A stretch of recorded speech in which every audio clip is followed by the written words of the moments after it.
Bing bong. Welcome back to Drinks and Discourse. My name is Brandon. And I'm Adam. And today, we have mixed feelings.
Today, I have mixed feelings on Halo Infinite.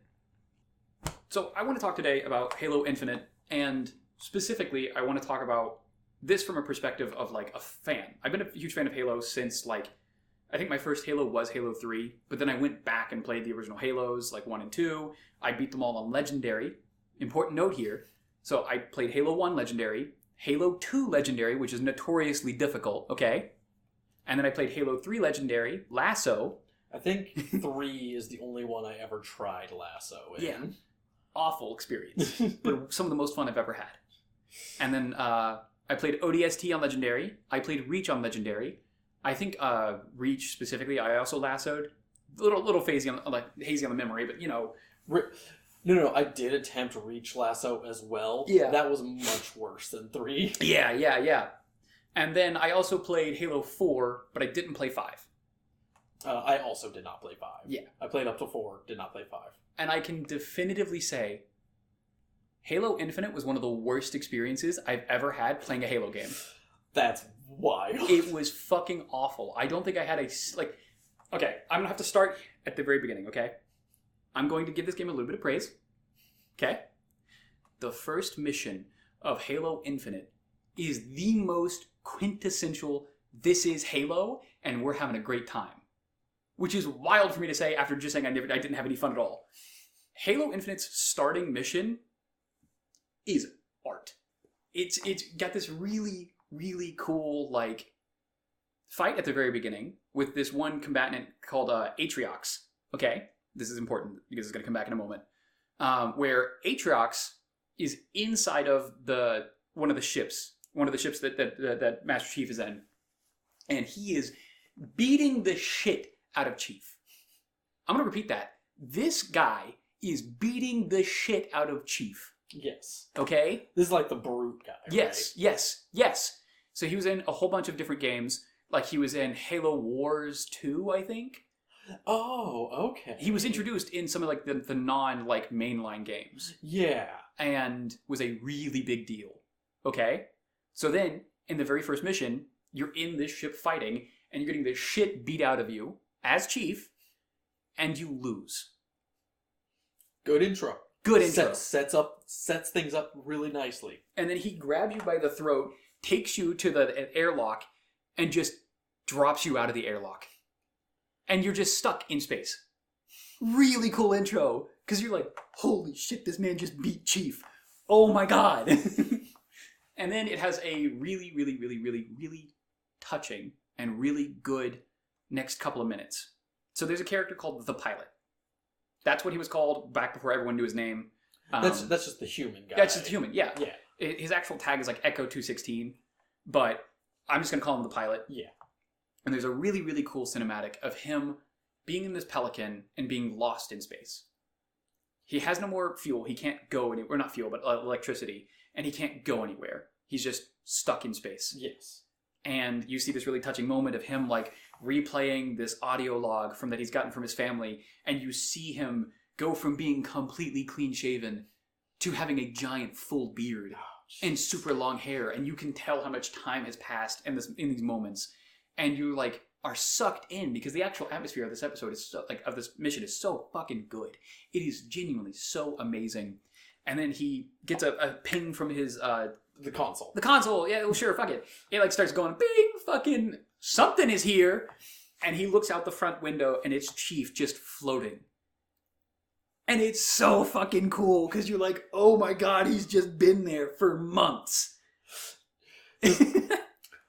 Imagine, it's so hard to imagine just floating with nothing around you for that long. Well, I think what it was whenever he went out into space, his suit just kind of locked up and like put him into stasis. But this pilot saves Chief and like gets him back into the Pelican and just starts plugging random shit into him. And it boots everything. It boots his Pelican. It also boots up John and which Master Chief. Yeah. John Halo. We all know. John Halo, dude. And then you proceed to fly back to the ship. That was you just lost on. Okay, I have seen the first level here. Yes. Yeah. I remember thinking like the beginning of the game was really good. Actually. Yeah. And then you bust out of the airlock and you use your grappling hook to like go through like the zero gravity parts and like you like get back into the ship. There's also some really touching moments of him like seeing dead Marines and stuff like that in space and being super super careful not to disturb them. Like, it's really touching. It shows a lot of character. It's really nice. And then he gets to the ship, and you land into the ship through the same airlock you were just tossed out of, by the way. And everything is torn up and destroyed, and you're like, okay, it's ass-kicking time. And so you fight your way back to the control panel of this ship that you're on that has been completely renovated with all the new Banished technology, because that's the main force you're fighting is called the Banished. And you learn something. And this is the start of the downfall of the game. You learn that in between the opening cutscene and the 6-month time gap, Aatrox is dead. What, they just off-screen him? They off-screen him. And he's replaced by this new guy called Escharum. So they set up like the cool badass who can take on Chief. Yeah. And they just fucking off-screen him. Yes, they off-screen him, yes. And they replace him with a brand new like brute because you won't be able to tell the difference. Fuck you. That's amazing in the worst way. Yeah. I kind of love it. I don't know if this specific guy was like introduced in like Halo Wars 2 as well, or like was like in the fucking lore anywhere, but it pisses me off so much that like they're just like, oh yeah, Aatrox, that guy that fucking bodied you, gone. Doesn't exist anymore. I wonder if they were trying to go for like, this is the guy that beat Aatrox. No. So no, they actually do have a connection. Oh. Escharum was supposedly Aatrox's like guider and mentor. Okay, so it is trying to set up that like this guy is cooler than Aatrox. Yeah. But we don't get to see that. Yeah. That's... Oh, man. Brand new guy. Just... I know you wanted revenge. Put that away. Put it away. Eat shit, Chief. Eat shit, fuck you. He got away with it. You don't... He got to go retire. Like, he got to go have fun for 6 months and then die. So, you end up destroying this ship. Because you're like, if we can't have it, and it's not for humans, fuck this ship, I'm gonna blow it up. So he does. Okay? And then, the second mission starts, and you're in this weird new hexagonal place. Like, everything is hexagons with this place. Okay. It's like a blue steel, like, kind of coloring, and everything is just hexagons. Okay? Yeah. And you're fighting your way through the hexagons, and you make it to this really cool, like, giant open area with like a little like bridge and like a circular area that you walk onto, and you hit up a couple buttons and it's like, boom, Cortana is here. Yeah, I do remember this. And you're like, what the fuck? That's Cortana. Why is that Cortana? What? Isn't she dead? Okay, in Halo Wars 2, I'm going to keep bringing that up a little bit. She turns evil in 5. Yeah. I knew she was evil, and I thought she died at the end of 5. No. Why would you ever believe that? Why would you ever think that they have consistent writing ever? But you know how I just said it was Cortana? I think I do know this one. Because it's not actually Cortana. It's like a split off from her or something. It's a copy of Cortana. Back when she was good. No, it's got everything about Cortana. The only thing missing, this is explained later in the game, the only thing missing is all of her memories with Chief.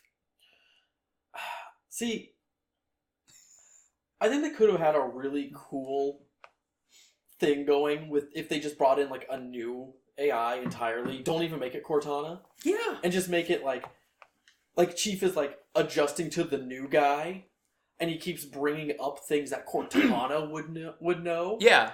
But then just goes like, I don't know. It's like, I'm not Cortana, man. No, that is a constant reoccurring thing of him being like, Cortana.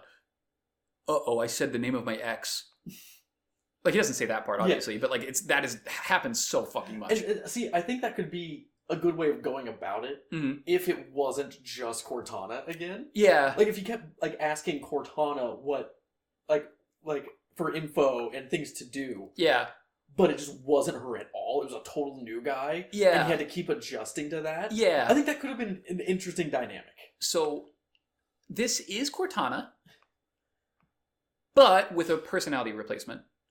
This is like, I said this a lot when I was streaming my playthrough. It's also a new model, right? It was, yeah. It was a new person was the body model. They replaced the new model for both the Cortana that you end up getting, which is known as the weapon, and also the Cortana, spoilers alert, because I don't fucking care. The Cortana that you meet later in the game, which is technically not Cortana because she's already dead. Spoiler. She's already dead. Yeah. But not really. But fuck you. We're gonna get to that. Completely new models. I don't like how they look. Their face creeps me out.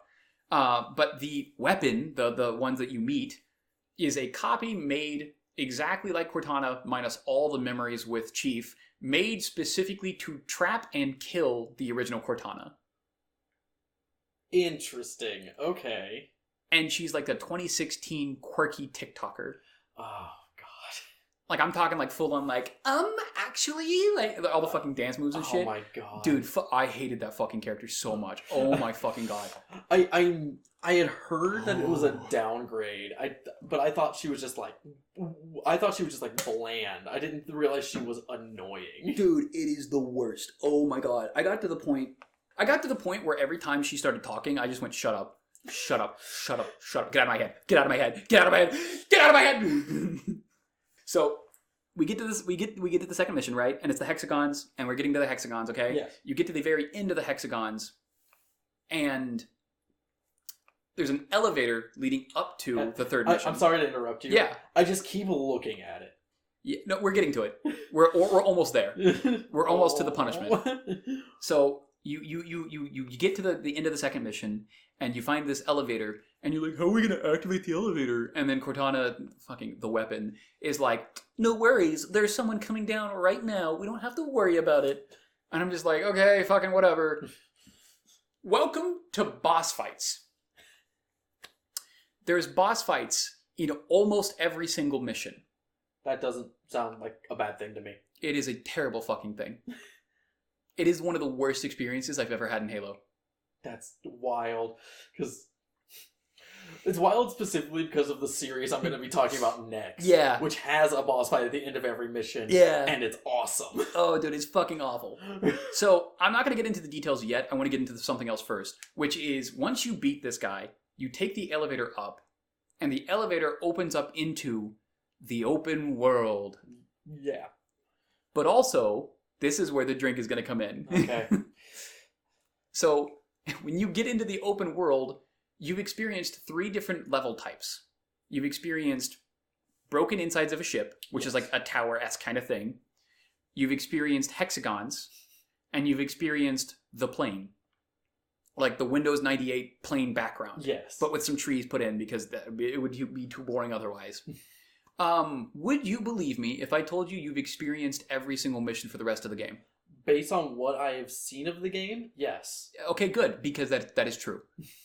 Every single next bit of the game is the same fucking things. Oh, God. Over and over and over and over.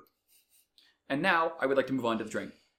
Okay. So my specific complaint about Halo Infinite is that they managed to nail the small things. They managed to nail the feeling, the nostalgia of like the Doritos and Mountain Dew. And then they fucking butchered it. And that's what I did with the drinks. Is I nailed the nostalgia. We got the Mountain Dew, we got the Doritos, but I legitimately crushed up the Doritos and put it in the fucking drink and mixed 4 different drinks together because that's what they did with the game and it pisses me off. Alright. So. Bottoms up. Bottoms it up. Smells like Doritos. Oh, God. I can't even sip it. Oh my God, it's one of the worst drinks I've ever had in my life. Oh. Oh my God. Woo.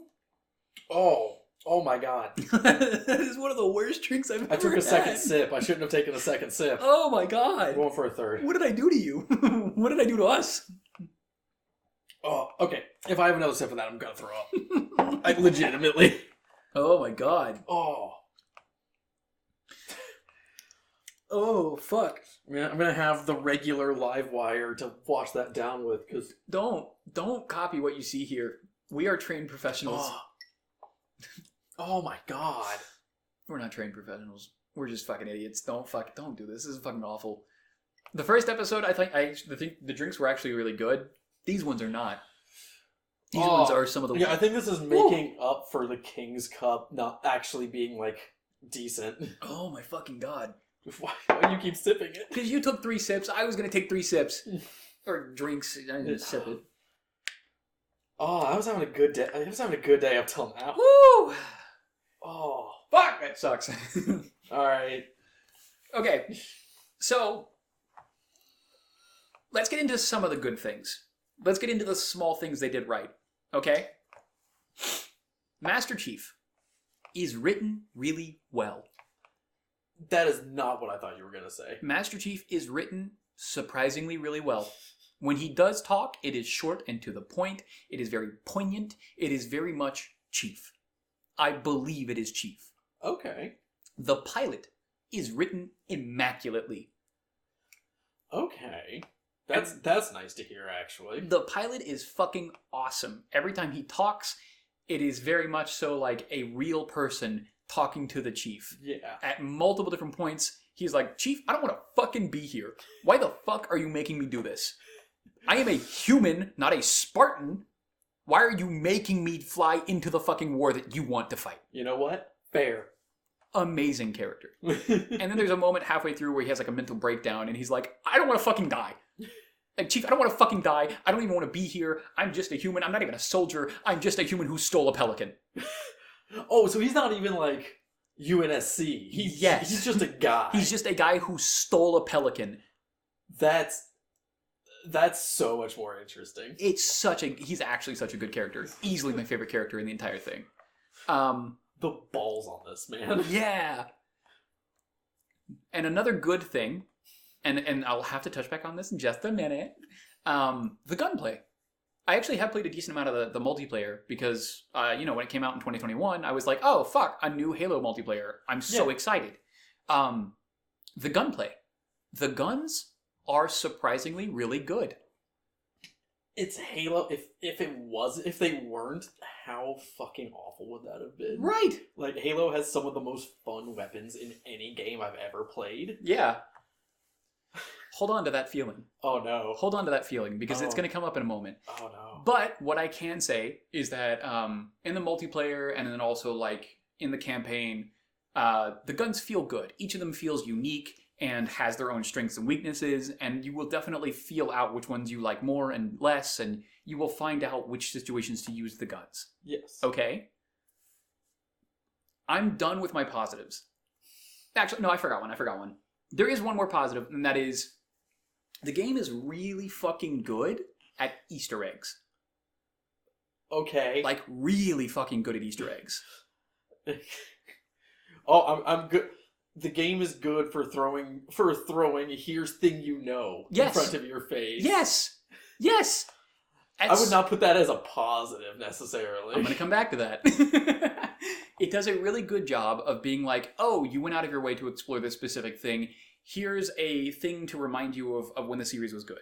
But not a reward. It's just here's just some of them do come with a reward. Okay. So, like, for instance, one of the unlockables you can get in the campaign is there are these lockers that contain armor cosmetics for multiplayer. Okay. It actually is pretty cool in that way. That's one reward where I'm like, yeah. oh, that's pretty cool. Yeah, I was kind of wondering, like, what could they even do for rewards in Halo? And then, but that makes sense. There's also variant weapons as well. So instead of getting a regular sniper rifle, you can get a sniper rifle that is like, got 10 ammo in the clip and 10 ammo in the reserve, and it's like a bit more powerful. Yeah. Okay. Okay, that makes a little more sense. Now I'm done with my positives. Oh. And I'm going to admit something that is probably a mistake on my end. Okay. I played the game in Legendary. My bad. My fucking bad. Shouldn't have done that. That was a mistake. Oh no. Because, you know how I just spent all that time like being like, the weapons are really cool and they play really well? Yeah. That's only when you're not on Legendary. Oh. I legitimately, halfway through the game, stopped picking up power weapons. I stopped picking up the rocket launcher. I stopped picking up the sniper rifle. That's insane. Because they weren't worth picking up. How do you fuck up the rocket launcher in Halo? That should be the problem solver every time. Yeah. The only bigger problem solver is like the Spartan laser. Well, they don't have a Spartan laser in this one. They have a skewer, which is like a kinetic launch cannon. Like you shoot out a giant fucking rod of metal. Okay, I mean that sounds cool. It does. It feels cool. Okay. It's not good. No. It has 4 shots. It takes like 10 seconds to reload, and it doesn't even one-shot people. Oh, okay. I have legitimate moments when I was playing through where I shot a brute in the dick with a rocket launcher, and he shrugged it off. Not only that, it's even worse than that. I have moments of me sticking a brute or sticking an elite, and they just explode and walk it off. To be fair, that would happen in the older games on Legendary too. You're like guaranteed to like break a shield in the older games. Oh, yeah, you'll break the shield. But... Yeah, not in this game. Fuck you. Wait, really? Why would you think that? You want your game to be fun and feel like your weapons actually do something and have some kind of effect? Fuck you. What are you talking about? Okay, so, and this might just be because I played on Legendary, but every single gun in the game, I had to legitimately mag dump and a half to kill anything. In previous games, you would have to do that for like the higher tier enemies. Yeah. Maybe a brute that comes in with like full armor would need like 2 clips to kill in Legendary. Yeah. Are you talking about like a jackal? No, okay, not a jackal, not like a grunt, but like any elite at all, any brute at all. Don't even get me fucking started on hunters. Oh, I can't imagine fighting hunters if all the weapons are this bad. They're surprisingly not that bad. That's crazy. The hunters are tanky. They're tanky as shit. Is the only reason that they're not bad is because you know how to circle strafe them and punch them in the back? No, you can't do that anymore. That's like historically how you deal with hunters. Yeah, you can't really do that anymore. This will lead into my other point here in a moment. But like I'm fine with like changing like, oh, we have a new twist on the guy. Yeah. But like being ballsy and being up in the hunter's face was always like the thing. Yeah. Don't even ever try to melee in this game ever. Don't. What? If you try to melee, you will die. Because here's the 2 things that I didn't tell you about that makes every one part of this infinitely more frustrating. Okay. You die in 0.3 seconds. You used to, like, even on Legendary, you would die quick. Yes. But almost always, unless it was like a sniper rifle hitting you or a rocket launcher hitting you, you would have time to be like, oh, I'm being shot, jump away. No. There are upgrades throughout the game. You can collect these things called Spartan cores, where you can spin them to upgrade your shield. I maxed out my shield and was still dying in half a second. I'm not like over exaggerating. I've played all the Legendary games. I've played all of them on Legendary. I know that like if something starts shooting you, you have time to respond. Not in this game. That's... Ugh. You have to play this game like a total bitch. I feel like what happened here was they were thinking, oh, we need to make like a progression system for the open world. Yes. And then they didn't tune it high enough that higher levels actually feel like you're stronger. Yeah. Oh. So here's the second change that really kicks up a notch and really kicks it straight into your fucking dick. Do you know how in like previous games, like a brute would come up to you and like you would see them like do the animation of like charging, and so you know that you could like dodge out of the way, and they would slam down and you would have a second to either melee them. Should have done that. Yeah, I don't know why the fuck you drank it again. Yeah, I don't know. Like a brute would come up and they'd slam down and you'd have enough time to like walk behind them and smack them, or take this time to like fire at them. Not anymore. Okay. So not only do enemies like, they don't really like portray what they're about to do, they just do it. Yeah. There's no cooldown to their attacks either. So the moment they finish their attack, they're immediately trained on you again. Interesting. And every one of their weapons are like fucking snipers. Every one of their weapons. I feel like I would expect that from Halo, though. On higher difficulties, enemies can be very accurate. They're not only like extremely accurate, they're extremely quick projectiles too. I guess that's fair. So it's and it's an open world game. So like there is no like, oh, the player is going to be coming from this direction, so let's give cover in these correct ways to make them like play around the cover. Well, no, because a good open world game will do that. They'll see that you're coming. That they'll like have like the natural paths and go, here's a way that they will probably come in. Here's a different way, and they will set things up like, well, intentionally. You have a grappling hook. I had a feeling that this is where this was going. You have a grappling hook, so like it tries to encourage you to use the grappling hook at all times. Yes, including like up straight vertical walls. So it's like there's no like natural path. Also, the natural paths suck dick. Oh, I cannot explain to you how many times I summoned a vehicle or like got a vehicle and then got it stuck within 30 seconds. So there's a general rule about video games. Yeah. And that's adding a grappling hook makes the game better. In every situation. I think this is the first time I've ever heard a grappling hook making a game worse. Giving the player access to a grappling hook makes almost every situation better, but it makes vehicles worse. Halo is about the vehicle. Oh, not anymore. Fuck you. Like, Halo has always been like combined arms. Yeah. Like, oh shit, a guy with a banshee is flying down at me. Someone hopped in the tank on the far side. Yeah. So I should circle around, grab the rocket launcher. Yeah. Well, so if you try to drive in this game, you're going to get stuck. Okay. Or, and this might just be because I'm a legendary, do you want to take a guess? I got one scorpion in the game. One. And I want you to take two guesses on how many bullets do you think it took, plasma pistol bullets, before the scorpion started smoking. I'm going to guess one charged. No, uncharged. Uncharged? Uncharged. I'll say 10.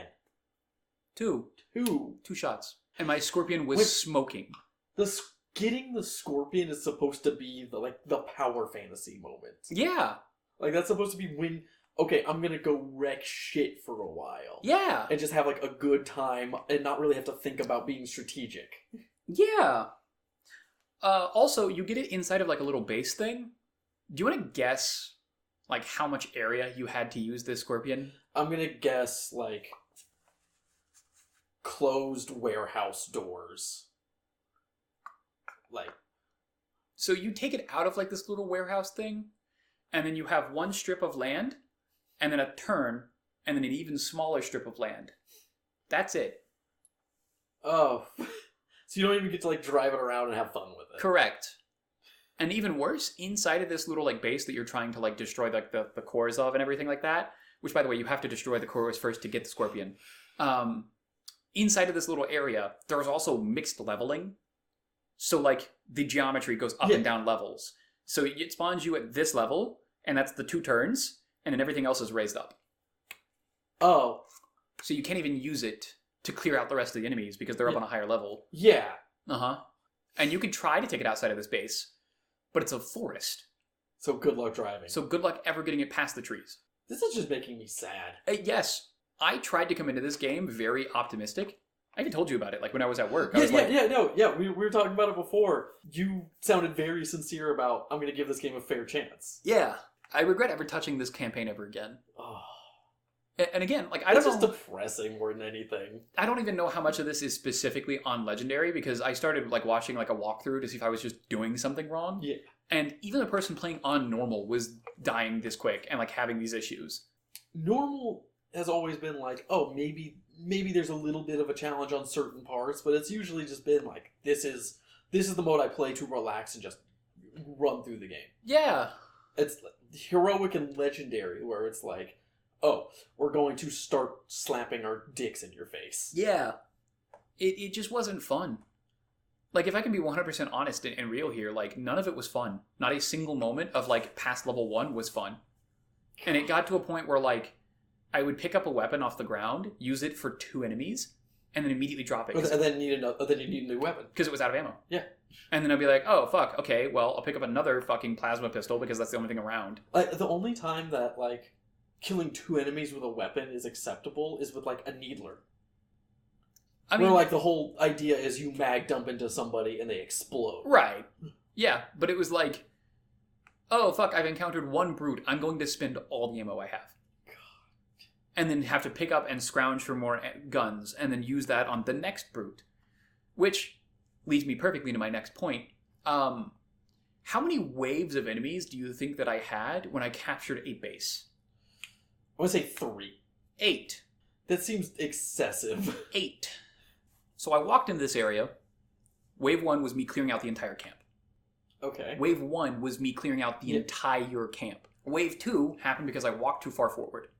Wave 3 happened because I cleared Wave 2. Okay. I walk inside of a tunnel, new wave.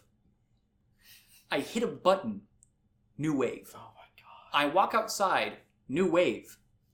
I killed the wave, new wave.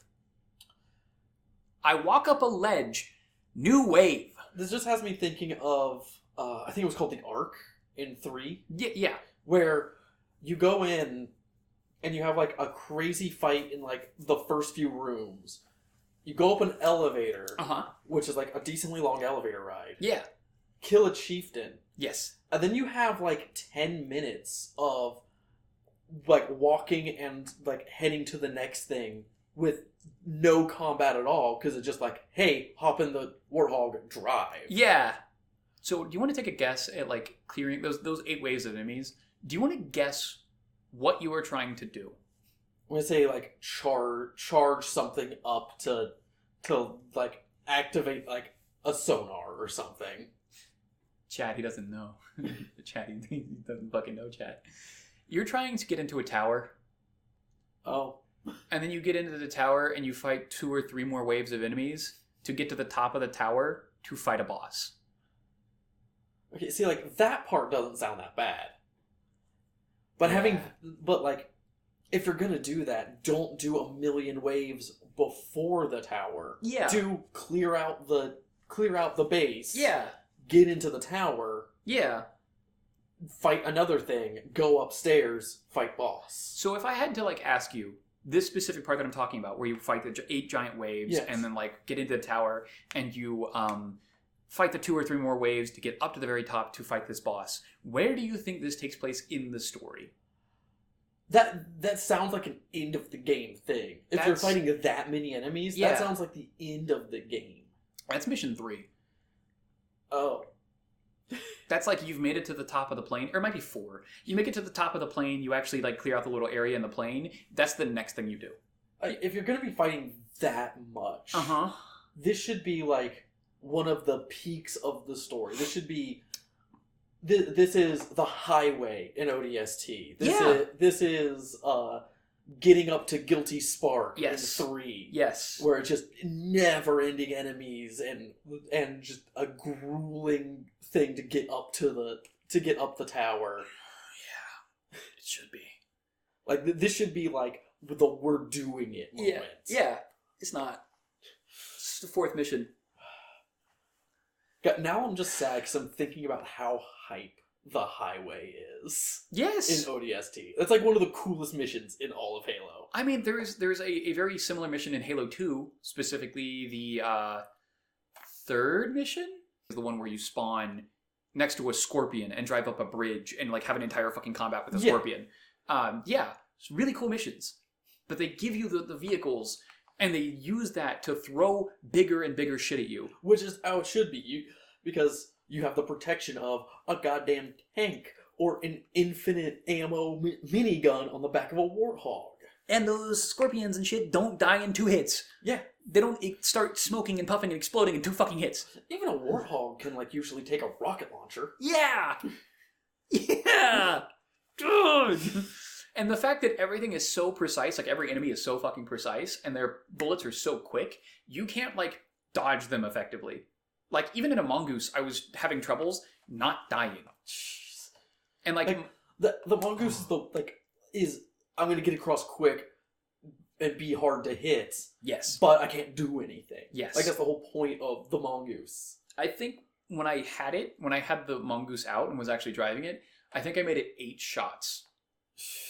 And then the thing was like done. Because I was genuinely so frustrated at like this experience of like, none of my bullets matter, none of my grenades matter, none of my tactics matter, none of like the way that I play the game doesn't fucking matter. It's just purely, do I have enough ammo? You were coming into work and talking about like, man, streams kind of sucked last night because I was just mad the whole time. Yes.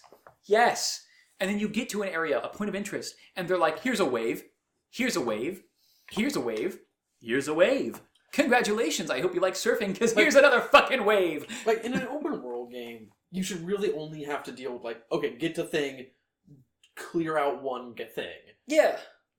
Complete that objective. Yeah. Because making you do, like, 5, 6 waves every time you're trying to do an open world objective, makes you not want to do the open world. Yes. Because it's just a slog to get through.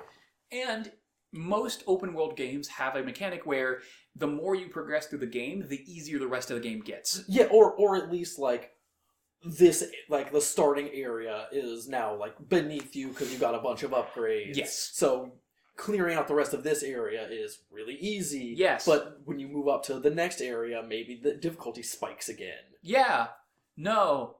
Every single section of the entire game played exactly the same. Well, like, especially if they're trying to balance it like Halo, like old Halo games, there's no difficulty scaling in as you go through levels in Halo. Specifically on Legendary. They're like in lower difficulties, sure, but like in Legendary, gloves are off, you can get a chieftain thrown at you level 1. Yeah. Which I don't think they ever do that, but you wouldn't be surprised by that. I mean, like, even if they are gonna like, if they are gonna throw like a chieftain at you or like a giant vehicle or something, they always try to give you answers. A big thing in like good FPS games, Doom and Halo are the two that come to my mind with this. Yeah. As long as it's not just like a run and gun shooter like Call of Duty. Yeah. Like combat is a puzzle in itself. Yes. Of I have these things, I have this set of abilities, I have these weapons. And these are the variant enemies and what they can do. Yeah. I should be able to look at something, figure out this is best for this, switch to this. I have a grenade that needs to be dealt with this. Yes. It should, like, even if you're not thinking about that actively. Yes. You know that the Mancubus needs the rocket launcher. The Brute needs to be hit with a sticky grenade. Yes. Yeah. For what I can say, like, this is something that is positive towards the game. A lot of those Easter eggs and stuff like that give you variant weapons. And it gives you, like, these, like, smaller answers and stuff like that. And I don't know if it was just because I was playing on Legendary or not. Those only helped for, like, 2 or 3 enemies. Well, you were already saying that, like, you get rid of all your ammo every time you kill an enemy. Yes. And this is actually one thing I can give credit to, like, the open world design. I'm not a huge fan of open worlds. I think they're just devoid of, like, interest. I can be very into an open world game, like, but it kind of depends on the game. Like, Ghost of Tsushima is a fantastic open world game. Yeah. Horizon is a fun open world game. Monster Hunter. Really good open world game. Monster Hunter, it feels is a little different. Yeah, I feel like that's it's not fair. It's not the same thing because like you're going into the open world to like to make it so when you're going to the objective, yeah, like you've got your items. Meanwhile, like in a typical open world game, it's like, oh, I want to go fight this fort of guys. yeah. It's genuinely so frustrating to even think about this experience because, like, the one thing I was going to say is the good thing about this open world is it is filled with things. Yeah. I don't personally like those things, but it is filled with things. Sure. So every 20 feet, you are going to encounter a new group of enemies. Every 40 feet, you are going to encounter this thing called a fob, or forward operating base. Yeah. And it's like a little checkpoint. You like capture it, you can like summon in marines, you can summon in vehicles, you can summon in weapons. Weapons doesn't matter because you'll fucking blow them in two enemies. The vehicles that sounds cool though. It's like, okay, I called in backup. Yeah. The vehicles don't matter though, because one, they get stuck, two, they blow up, three, you're a sitting duck. And then the marines don't matter because they die in 2 hits. So like it's one of these things of like, this should be really cool, but maybe it's just because the difficulty I was playing on, it wasn't. And then meanwhile, every about 60 feet or so, they get to constantly fucking shove it down your throat and be like, hey, don't you remember when Halo was cool? There's Easter eggs! Didn't you miss the Arbiter? Yeah, why isn't he here? Do you remember when Halo was cool? Okay, let's move away from combat. Let's go, or not combat. Let's move away from the open world. Let's go back to the boss fights I was talking about. Yeah. Now, I'll be the first to say that Halo boss fights have never been great. Yeah. But it's still like it should still be a cool moment. Uh-huh. Like getting up to Guilty Spark in 3 is like it like when you start to fight him, that's kind of like an oh shit moment. Most of the boss fights in this game are just one-off enemies you've never heard of just being dropped in front of you, and they just have a health bar. I don't necessarily hate that, but like it should be like a generic thing. Like if it's not like someone who's built up, yeah, what's the point of giving them a name? Yeah, so it should just be like, here's an advanced chieftain. There's like a moment after the second mission where like you're talking to the weapon, and then Eshrum's also talking to you as well, and you get to the elevator. I was telling you about the elevator. Yes. To get up to the open world. This motherfucker comes down the elevator. Not Escharum. This guy named Tremonius. Every boss in this game has weird names, like Tremonius, Felonius, Tectonius. Like, are brutes supposed to be Romans? I don't know. They don't feel Roman. They don't all fit like the Ionis like naming scheme. Oh, okay. It's just like just put in a random weird alien name. Yeah, go random gibberish. Now, I'm going to set the scene. You're in a small, cramped, broken tower-esque, also kind of hexagonal-esque like room, and there's a fuck ton of fusion coils around you. And there's a couple of like things for like weapons and stuff like this, and a guy comes down. His name is Tremonius, and he's a giant brute. He's a big brute. He's got a really cool armor. I mean, the armor looks cool. I would fucking hope so. Yeah. It's Halo. Yeah. And then he has a small cutscene where he jetpacks in front of you. Sick. Then proceeds to be one of the worst boss fights I've ever fucking experienced. How so? I need to know how. So I will start off with, do you know what the complaint I had about like brutes and elites about how like you mag dump and it doesn't do anything? Multiply that by 20 or 30. I'm talking like I picked up an assault rifle, dumped the entire assault rifle over like a 2-minute, 3-minute span. Maybe 25% of his shield down. Like a boss should have a proper boss should take a bunch. It should have difficulty. Yeah. Most bosses in Halo are like, here's 2 chieftains, and you can kill them with like a couple of power weapon shots, or at worst, you'll have no ammo by the time you kill both of them. Yeah. I'm glad you said that, because on my first attempt at killing this guy, he does this, okay, he has 3 attacks. One is he does a jetpack slam. So he'll like jump up in the air and then slam down in front of you. I mean, that sounds cool. It does sound cool. If it hits you, you are 1 millisecond away from death. Okay. So he does this slam, and during this slam, I managed to throw 2 sticky grenades, 1 spike grenade, do an entire dump of my AR, and throw a fusion coil. I shit you not, maybe 40% of his shield. And 20% of that is the fusion coil. And then he has 2 more attacks, which is 1 for long range, 1 for short range. Okay.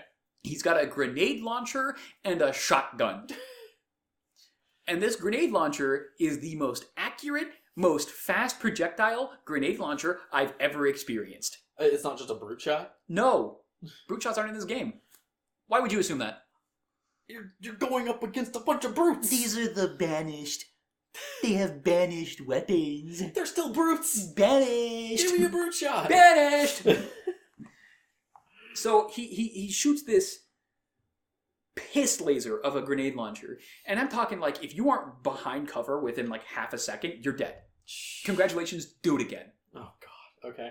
And so he does this really annoying combo of like, he never stops moving around. He will immediately jetpack if he's in any danger at all. And then in the middle of the jetpacking, he will slam down in front of you, which has like really crazy tracking, and either shotgun you or grenade blast you.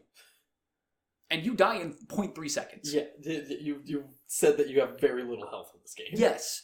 And so it's this really annoying cycle of like, even if you play it super correctly, even if you play it super like, oh, I'm playing out of my fucking mind. One mistake and you're just dead. One mistake and you're dead.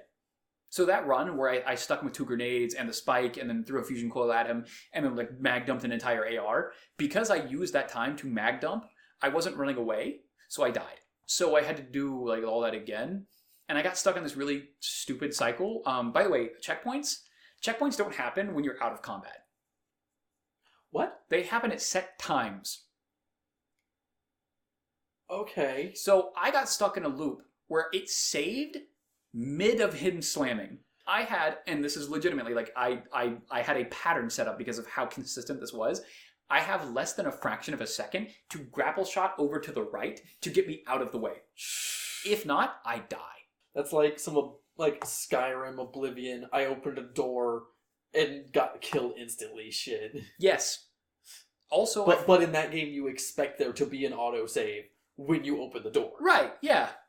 If you're gonna do that, you do it in like phase transitions or like specific points. Yeah. Or if it's like, oh, we're just not gonna do them at all. Yeah. You make it so it's end of combat. Okay, here's your checkpoint. Or before combat, here's your checkpoint. Oh no, it gets worse.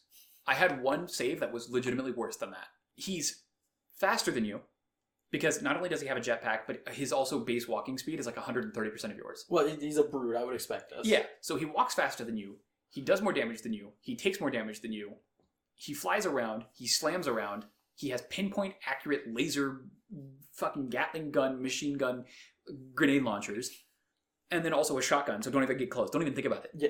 And also, he doesn't have, like, slow turning and, like, slow tracking, so you could, like, get behind him and punch him. No, like, pinpoint. I found this out within the second boss. Okay. There is a strategy to dealing with bosses. Fusion coils. The entire game is littered with fusion coils, and your best strategy is to never interact with the boss and just shoot the coils. Run away. Run away, and then grapple shot a fusion coil, put it in your hand, throw it at him. Run away. Oh my god. Don't shoot the gun. Why would you shoot the gun? I know we wanted to make it really like satisfying and good. Don't throw a grenade. Fusion coil. When you stop interacting with the boss, there's a very clear problem. Yes. I made it till, there's 15 missions. I made it to mission 13, and then I was like, I'm done. I'm not playing anymore. And I'm so glad I did. Right at the end. I'm so glad I gave up. Right at the end. Oh, I'm so glad I gave up. I watched the rest of it and went, this would have taken me 12 more days of just pure frustration.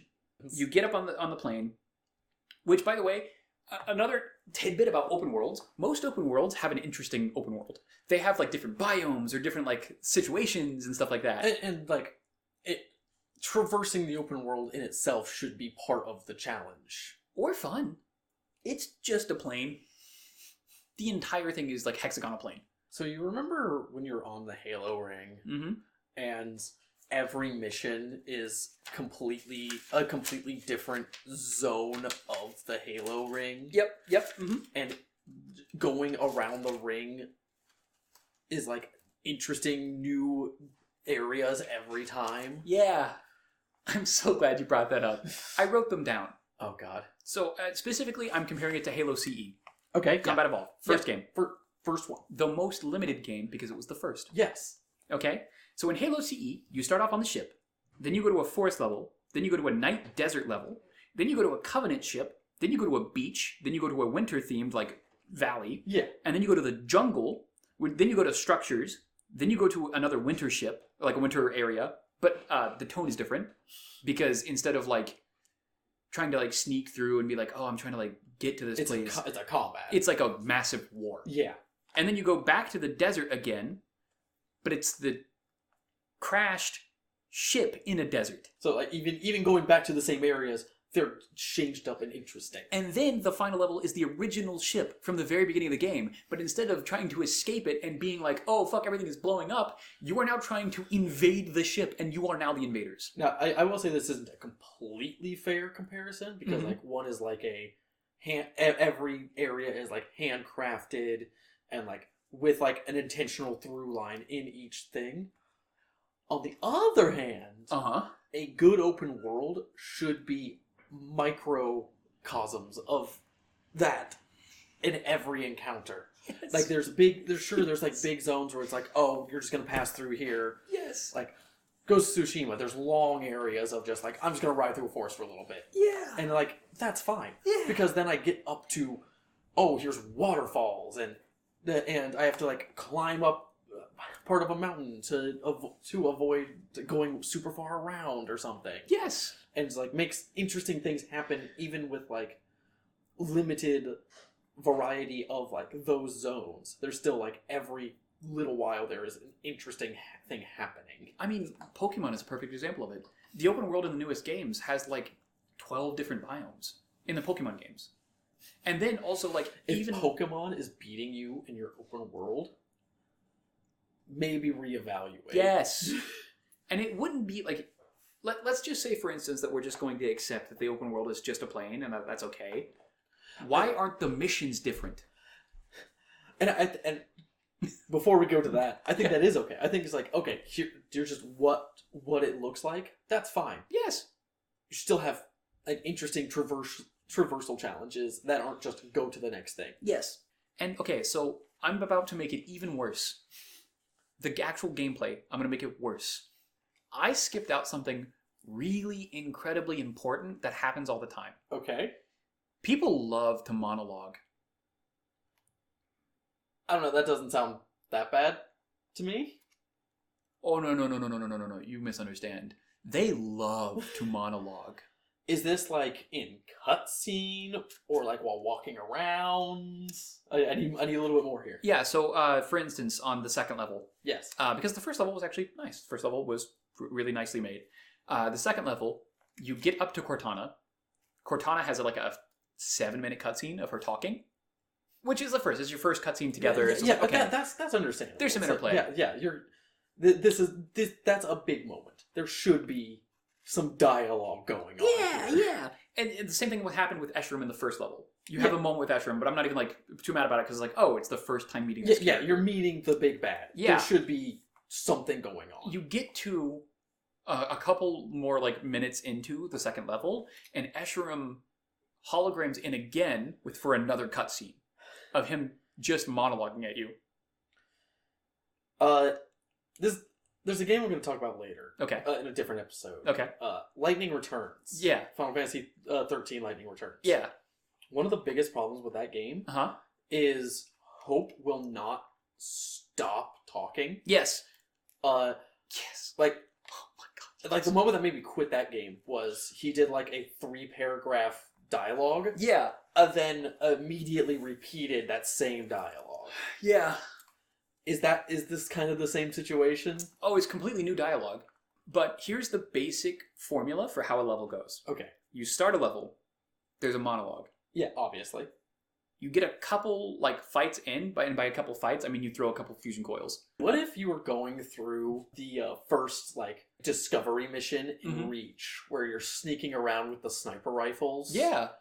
And just every 30 seconds, someone was doing paragraphs in your ear, instead of like them going, "Hey, be on point. what's this thing? What are they doing? Instead they're just shouting their fucking manifesto in your ear. Well, if you want to find out, you can play Halo Infinite. I don't think I'm going to after this. Don't. I play the multiplayer. Multiplayer is great. Yeah, I have heard the multiplayer is pretty good. I don't have any problems with the multiplayer except for like one part, but it's like super nitpicky, and it's just me being nitpicky. Oh, okay. Well, but yeah, every like 20 minutes of gameplay, you're going to get stopped for at least 5 minutes to hear someone monologue at you. oh jeez. And then, every third time that happens, you're going to fight a boss. That is not going to be fun, because it's literally just going to be, don't engage with this person, go find a fusion coil. I'm trying to think of a pun for Halo CE, but it's Halo Fusion Coil. Halo FE. Yeah. Or FC. Yeah, Halo FC. Every other strategy didn't work. Every other strategy was just like, I'm like chipping away, like doing 10% of their health maximum. A fusion coil is like instant 20%. Jeez. Of their shield. Yeah. And then you have to break through their shield and their health. Yeah, obviously. So it was like one of those things of like, well, this is the dominant strategy. Nothing else in this game even works at all. So like, I'm just going to continuously die until I have a string of me playing perfectly and just throwing as many fusion coils as I can down his gullet until he dies. Until the second boss fight. Okay. The second boss fight, motherfucker's invisible. And it's not like old invisibility, like Halo 3 invisibility, where like you can still like see him. You can still see him, but you can lose him if he moves around a lot. It's almost complete invisibility. Oh, jeez. Okay. They make it harder to see them to justify giving you a new piece of equipment. So instead of just having the grappling hook, that is considered your equipment. And you have 4 equipments in this game. Okay. You have the grappling hook. Yes. You have a sonar pulse. Okay. It only is really useful for finding invisible people. I imagine that was the point. That's literally it. So instead of having like a skill expressive thing of being like, oh, I can see him moving. Yeah. It's literally just, he's completely invisible, use the sonar. I'm against an invisible enemy. I have to take the sonar. Yes. And the moment you use the sonar, it's as if they're not invisible. So it's just like, why do this? This isn't skill expressive. It's literally just to take your grapple hook away so that they can force a different situation, which can be good. Not really. And the reason why I'm saying that is because switching to the grappling hook to the sonar is just one button. Oh, you always have all of them. You have all 4 of them. In that case, I don't understand why. I don't either. For me, it was just one of those things of like, did you make them harder just to justify having another equipment? Is that the only reason you did that? I think that, why just have 3? You don't have to have 4, just have 3. That it's already been like a series staple of like invisible enemies are like still kind of seeable. Yeah. You can still kill them and like actively track them if you're paying attention to them. So that's the second boss, is he's invisible. Yes. And so you have to sonar and then not move around too much because you can't leave the sonar area. Oh, so it's just like one, it puts it in like one zone. It's like a literal like one zone like bubble that goes boom. And then also, by the way, the second boss is a melee elite who runs at 150% of your movement speed. And you can't leave this area because if you do, you lose track. Yeah. And you also don't do enough damage to just outbox him. It's still Fusion Coil Simulator. Oh my god. So you're having to close range fusion coils now. Yes. I'm sure that works fantastic. Do you remember when I said it got worse? Yeah, okay, I'm seeing it now. It's worse. Because you can't leave the area because you lose track of him and he just regains all of his shield. Yes. So you have to fight within this little small area and you have to use an explosive in a small area. Now, you get to the third boss. I have something good to say. I like the third boss. Okay. I think the third boss is really cool. Alright. It is a giant robot that doesn't have a shield. Okay. It has 4 arms and a main core. It shields its main core. You do enough damage to the little arms that it breaks off an arm. When it does, it falls over, opens up its main core, you do damage to it. Okay, actually something a little unique for Halo. Yes. Right. And this boss is threatening because it has giant fucking piss-off laser beams and missiles and like projectiles and everything like that. But in the actual like arena, there are a fuck ton of pillars to hide around. So it's this really cool game of like, I'm going to poke my head out, take 2 shots at this little arm that's not going to regen health, and then I'll peek back because I know he's shooting a laser. Yeah. It's this like cool like cat and mouse of like, ooh, I'm like playing, I'm like trying to like kill you, and there's no fusion coils. There's not a single fusion coil in the arena. So it's not like they planned on you to just blow it up and cheese it. Yeah. It was literally like, you have to shoot these little arms. It's the only one that felt like they had intent behind the boss fight. Yes. Yes. It was really good. I have no complaints about that one. Until they revamp it later. Oh, well. And then I have complaints about that one. But it's only for one stupid reason that I don't understand why they did it. Even the final boss is exactly that, but just with immune phases. Because everyone loves immune phases. It's literally, you go to fight Escharum, who's not the final boss, by the way. You go to fight Escharum, and you do enough damage to him, and he goes, fuck you, you can't do damage to me now. And activates like a little like voice generator around him that you have to go blow up the generator power for it. And then as soon as you do that, it's immediately like you can damage him again. See, I don't necessarily hate that. Like, that's still at least like, oh, I'm still interacting with mechanics of the fight. Right. Like, that, I think that's fine. If it's just I'm invincible for no reason, and just like, oh, here's 30 seconds of you can't hit me. Yeah. That like that's not fun. But it's like, oh, he's doing a thing, go blow up the thing. Back to regular fight. The entire time he's still chasing you and killing you though. It's not like he's like at the fusion generator, like being like, I need to recharge my shield. It's like, it's just literally like, I'm now invincible.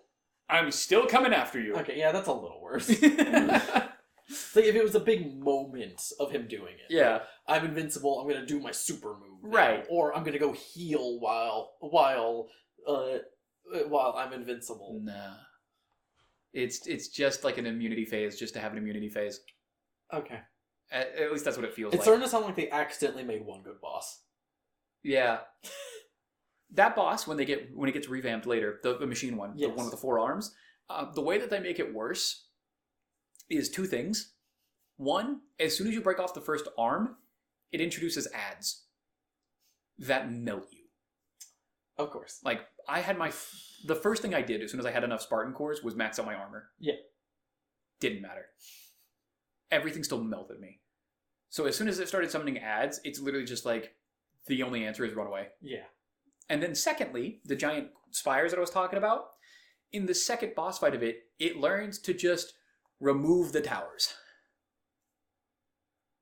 Ah.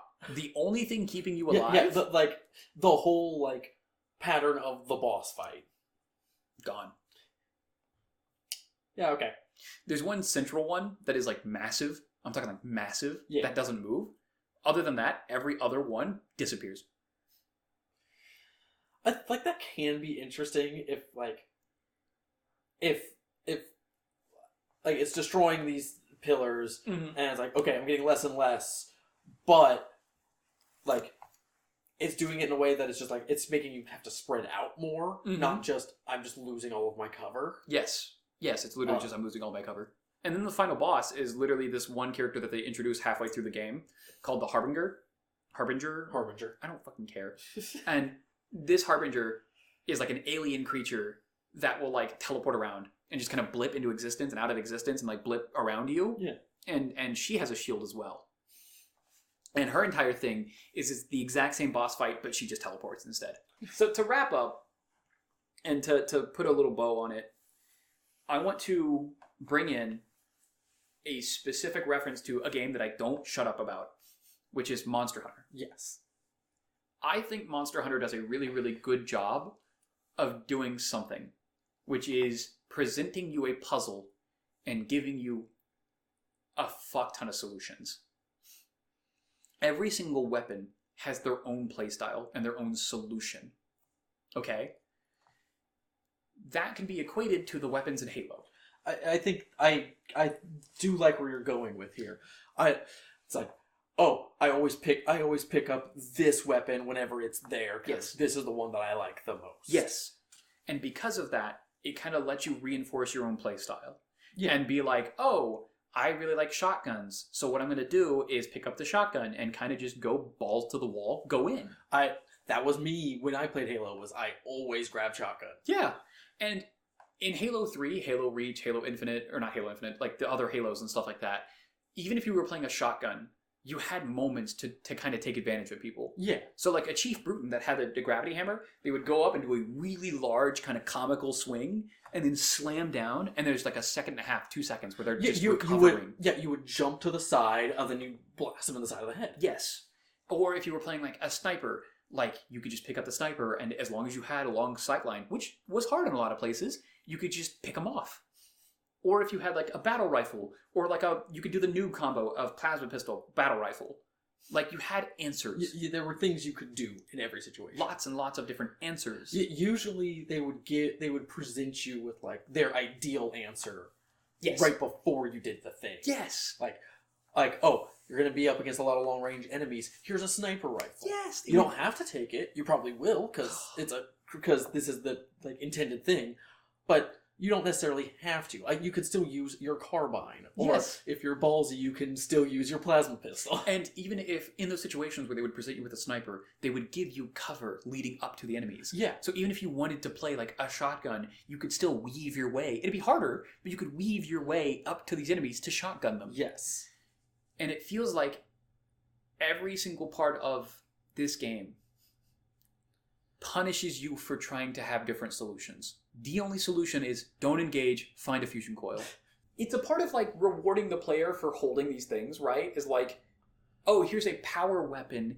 If you manage to bring it to the boss, you're kind of cheesing the boss. Yeah. But you were a weapon down the entire time getting there. Yeah, you only had one weapon going through the horde. But now that you're here, rinse the boss. Yes. Not anymore. You can use a power weapon on any enemy, and it's just not going to phase them. It's such a frustrating game because, like, I've played the multiplayer. I enjoy the multiplayer. I enjoy the guns. I even said it in the beginning, I enjoy Master Chief's character. I enjoy the pilot. But everything else is just absolute trash. It's one of the worst things I've experienced. I legitimately got to a point where I was, like, playing this game on stream and just angry. There's a moment where Cortana becomes a moody bitch. Okay. So in her entire thing throughout the first like couple of missions is like, I'm here to trap Cortana and then be deleted. Yeah. And then halfway through the game, or like a little bit more than halfway through the game, John has a moment where he tries to delete this Cortana. Yeah. Because he's concerned that she's being infected by the Harbinger. And she's like, did you try to delete me? I'm not talking to you. That continues on for the next 2 missions. Oh my god. She's just like, no, not talking. Let's get this done because I don't want to be here. It's just like, you exist to be deleted. You exist to be deleted and you're an AI. You understand. You should be smart enough to understand that if you're being compromised, the best thing to do is delete you. Yeah. There's literally so many times of dialogue where it's like, I will sacrifice you or myself to get this mission done. Yeah.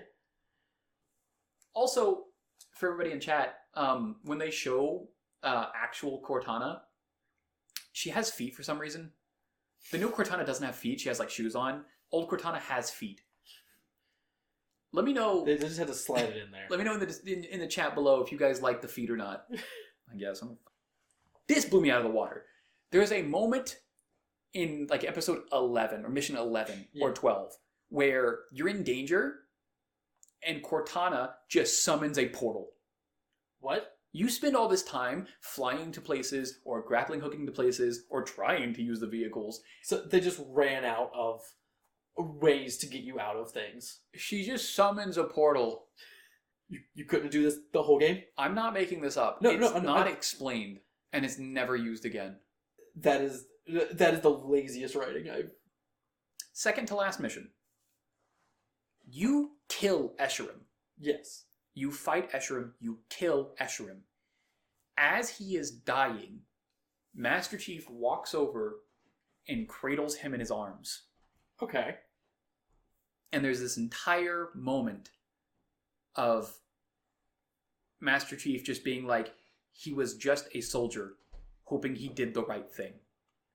Okay. This is the same guy that is known for torturing Marines and torturing Spartans, and the entire game monologuing at you at the accomplishments he's done and cracking your skull open and taking a shit in it. And at the very end of the game, you cradle him and be like, he was a soldier, he was just doing what he did was right. So what about those guys that you said, hey, I'm giving them their bomb back? Yeah. Weren't they all just soldiers? They were just soldiers, dude. Yeah. Just trying to do what they thought was right. In the story as well, they start setting up this new thing called the Endless. Okay. Don't really explain what it is, but it's like the new like setup. Like, oh, Yeah. it's the Endless. This is going to be what the next game's about. Right.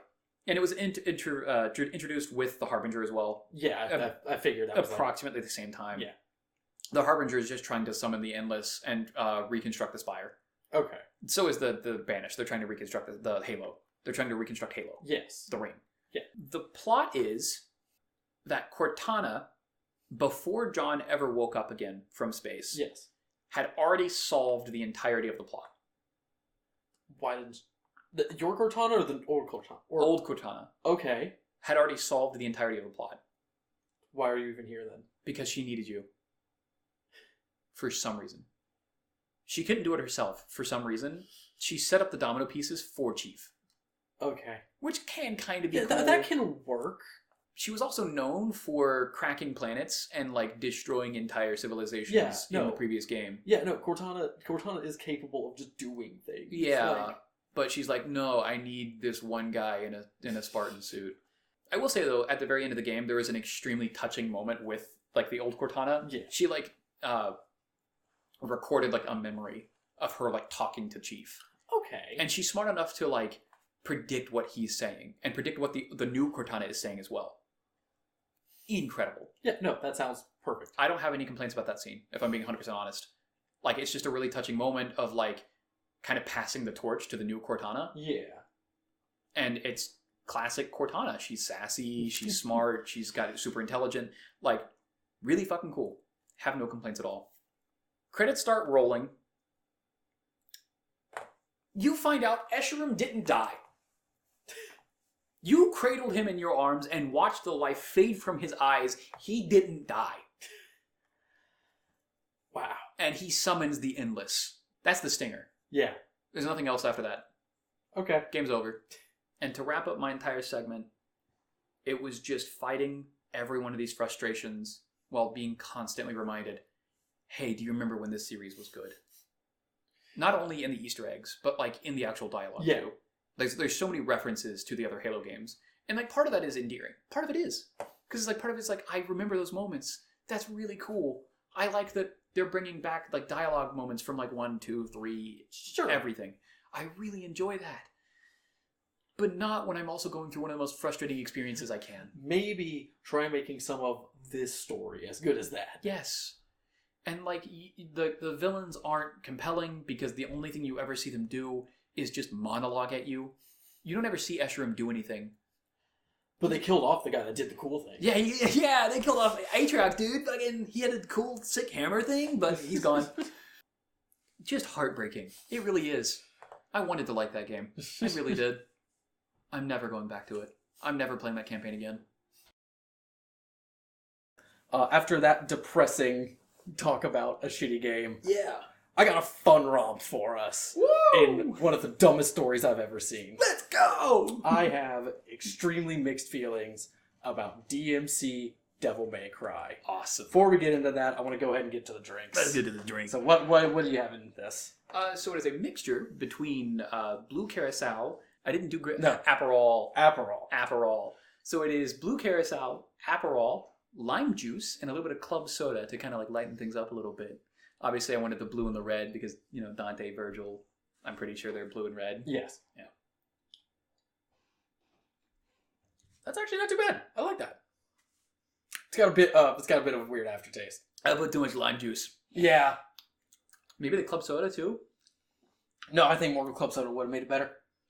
That's not terrible. It's not this. It has the makings of a good drink. I think you can make this into Yeah. something good. All right. A couple of quick things before we get into the game itself. This game exists because DMC4 did not hit sales expectations. Okay. Do you want to know what those sales expectations were? Absolutely. 11 million. Oh. DMC4 sold better than every game than in the series previous. Okay. It sold 3.3 million at launch, and then went on to sell 7, for lifetime. Okay. What do you think Call of Duty 4, Call of Duty Modern Warfare, like the one that kicked Call of Duty into being like the giant that it is? What do you think that sold? It only sold like 2 million, right? No, No?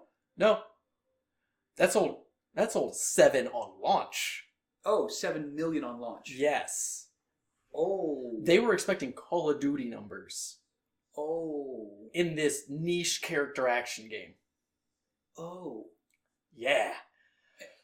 Just to ask a question to clarify, so the release schedule was DMC 1, DMC 2, DMC 3, DMC 4, remake of 1? No, it's not a remake of 1. Okay. It is a total reboot and a totally separate story. Gotcha. Okay, sorry. Then, after everyone hated it, Yeah. there was a DLC for it, Okay. which baits for a sequel that never happened. Okay. Then Halo. Then 4 Special Edition comes out after the reboot. Okay. Then 5. And that's kind of important Okay. because they I'll get to that in a second, actually, because I have a lot to say about Itsuno. Okay. Who is like the director of the old games. Gotcha. Okay. Do you know who Keiji Inafune is? No. Would Mighty Number 9 ring a bell? No. Not off the top. You of my don't head. know what Mighty Number 9 is? I know what 9 is, like the one about No, the one about the Mega Man ripoff that was like a huge Kickstarter thing that came up with the worst Mega Man game ever. No. Oh my god, you might be the only person I know who doesn't know what this is. At least it's not like the name isn't ringing a bell. Maybe It's- if I saw a picture or something, but no. What does the phrase like an anime fan on prom night? What? No. Oh my god. Okay, I'm gonna have to show you this later. Okay. Because Keiji Inafune was a producer at Capcom. Okay. He was known for Mega Man. That was his big thing. He was the guy who worked on Mega Man. Okay. He took it into he eventually, when he got kicked out of Capcom, he went and made a Kickstarter for Mighty Number 9. Gotcha. This game that was supposed to be the Mega Man successor, and it was legitimately one of the worst games that's ever been made. Oh. Worst high budget games that's ever been made. Like on the tier of like Balan Wonderworld? I would say it's probably worse. Holy shit, okay. Like, it doesn't look good, it doesn't play good, and it's bad. Ooh, okay. But anyway, Keiji Inafune goes, I have the perfect idea for how to revitalize this series, this game that just sold more than any other previous version of this game. Okay. We're gonna make it more Western. Oh. Wait. Because I have played like a little bit of DMC. Like a little bit of It is like the most Japanese thing ever. It's the most like Japanese punk Yeah. like thing in the world. Yeah, now we're gonna make it Western. We're gonna get a new team. We're gonna get Ninja Theory, not Team Ninja. Okay. Ninja Theory. Okay. Up to this point had made not a single good game. Okay. They made 2 okay games. Okay. You might know them for Hellblade now. I've never even. How Senua's Sacrifice? No. Oh my god. I don't know any of these things. That's wild. The Hellblade was huge. I feel like I'm diving into a section of the gaming sphere that I just had no knowledge I about. think you are. I'm kind of excited. So Hellblade came out after DMC Devil May Cry. Gotcha. Also, I hate the title DMC Devil May Cry. It's like Yeah. saying ATM machine. Yeah, no, I've been like struggling to like remind myself to say that Yeah. because I'm just like used to saying like DMC or Devil May Cry. Yeah. Just one of the either. No, it's both. Oh God. Okay. Yeah, Ninja Theory made Heavenly Sword, Okay. which is an okay God of War ripoff. Oh, it's the one with the girl that's in PlayStation Battlestar. Yes. Fucking 7. You know names. that, but you don't know Hellblade? What is wrong with you? I liked playing her. She was fun. Oh my god. PlayStation also has Battle Royale. Yes. This Dante was also in that game. Yes. Yeah.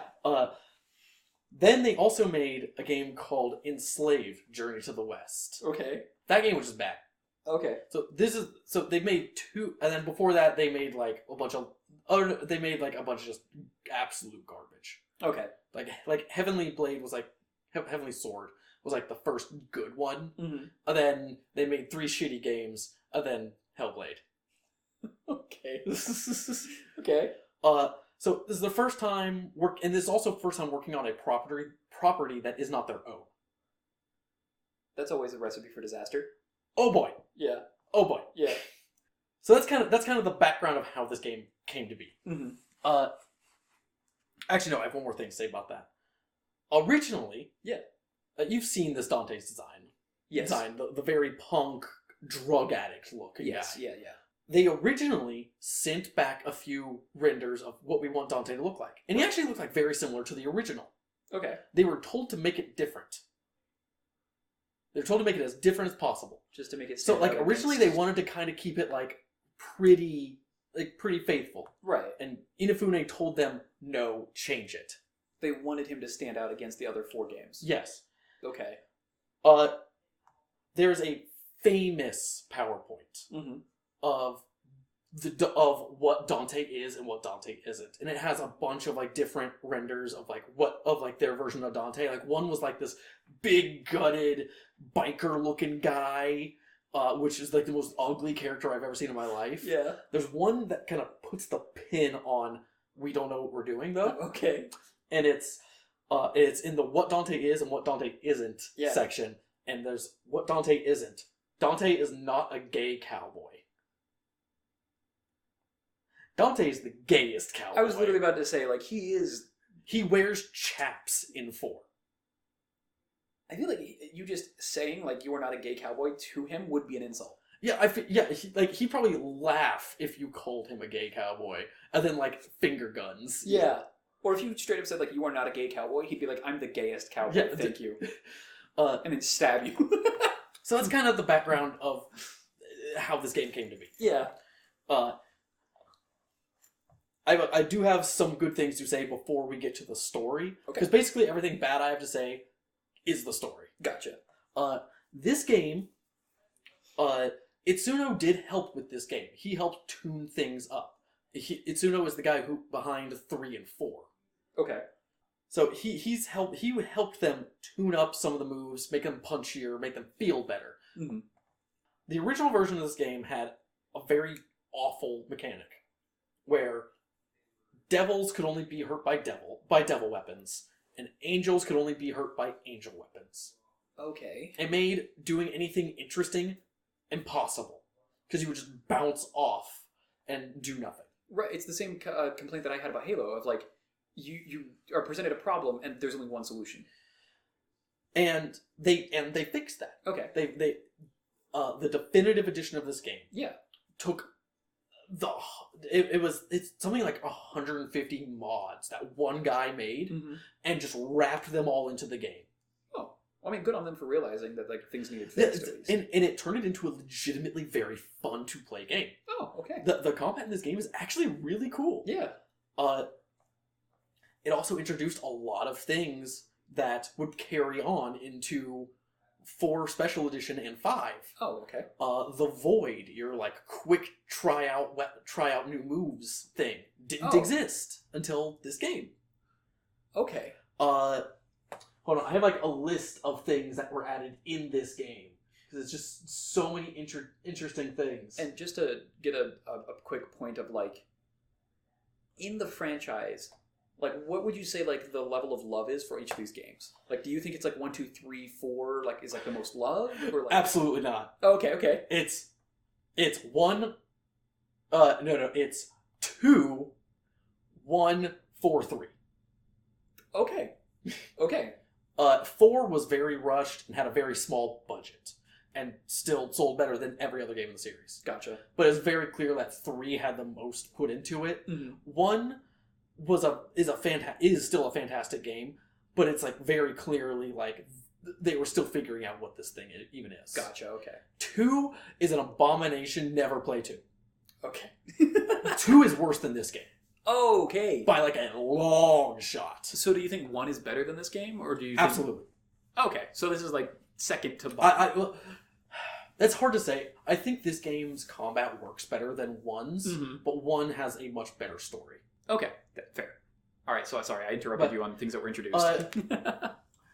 They have, in the loading screens, there are it shows Dante doing combos to kind of teach you, hey, here's how things string together. Oh, I like that a lot. Yeah, and it's like you can see something and then go, oh, I'm going to hop into the void and see if I can do that. Right, because like It's otherwise really nice. you might not even know about that combo, or might not even know you could do that specific string. Yeah. So I like that a lot. Like they even show like weapon switch combos, which yeah. are like a series staple for Dante specifically. Yeah. It's like you're constantly swapping your weapons to do cool things. So like there's a lot of like really cool little things that they added in that got pushed forward. Mm-hmm. Most of Virgil's moveset started in this game. Okay. It's like future Virgil got all of the things that this Virgil did Right. pushed forward because they were cool ideas. It's a shame Virgil is a horrible character. Okay. Like horrible isn't like character wise or like playing wise? Both. Oh, that's awful. Okay. Actually, he plays fine. He doesn't play as good as Dante, Well, even a little bit. I love because Dante is just the best. Dante in this game is very weird though, Mhm. because he doesn't play like Dante. Mhm. He plays like a mix of Dante and Nero. He has a lot of both of their movesets wrapped together. He has Snatch, he's got Prop Shredder, he's got Roulette, Caliber. He's got all of these moves that are like mixed between both of them. Right. His guns kind of act more like Nero's gun, where it's like an actual damaging tool rather than just a combo extender. Gotcha. It's very interesting, and it works really well, actually. Oh, interesting. Okay. The next thing you need to know is about the style system. Yes. I'm sure you know what it is, but you do cool combo, you get higher rank. Up to like smoking sexy style. Yeah, you're trying to hit the S. triple S. Yeah. The original version of this game, you could hit triple S with one attack. What? Arbiter, your second weapon, Yeah. has like a big slam, and if you hit one enemy with all three hits of it, triple S immediately. That doesn't. The style system in these games usually it takes work to get to S or even S. Yeah. Not even triple S. Like Yeah. you have to be doing a lot and making it interesting. Right. You get punished for repeating moves, not hitting things like soon enough. Mm-hmm. Then obviously getting hit will drop your rank. Right. It's just pointless in this game. There's no reason that it existed. The Definitive Edition actually introduced a change to classic style meter, Yeah. basically, to make it so like doing a combo is actually rewarded. Gotcha. And a big thing in the old ones is if you're hitting S every combat, Yeah. you're probably gonna get a good rank, right? Yeah. No. You can hit triple S every single combat and get a terrible rank because you didn't do the side stuff. What the fuck? Okay. So it didn't reward you. It didn't in reward combat. you, and you were hitting max style every time. So let me just. So, in this version of the game, the first version, Yes. it doesn't reward you for doing well in the fight. And Yes. It doesn't reward you for doing well throughout the entire mission. Yes. What is the point of doing well? I don't know. They kind of fixed it. Sick. The in ranks still are kind of fucked and aren't really balanced well. But at least like the style system is good again. Okay, fair. Yeah. All right, let's get into the juicy parts. Okay. Okay, the juicy parts of this game. We get an intro. It's Mundus. Mundus was the big bad of the first game. He is the Lord of Hell. This is the biggest bad that's ever existed, and his presence is felt through up to 5. Oh, okay. In the regular series, The main line. Okay. You never see his true form. You fight him like through a statue at the end of 1. Oh shit. And any other time you see him, it's just like 3 glowing dots in the distance. Interesting. We have never seen like what actual Mundus looks like.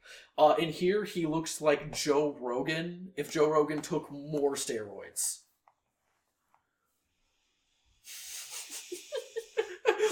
This is exactly what I was hoping. This is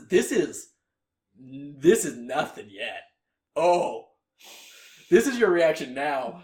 Oh boy, I can't wait to tell you a certain thing later. Oh my god.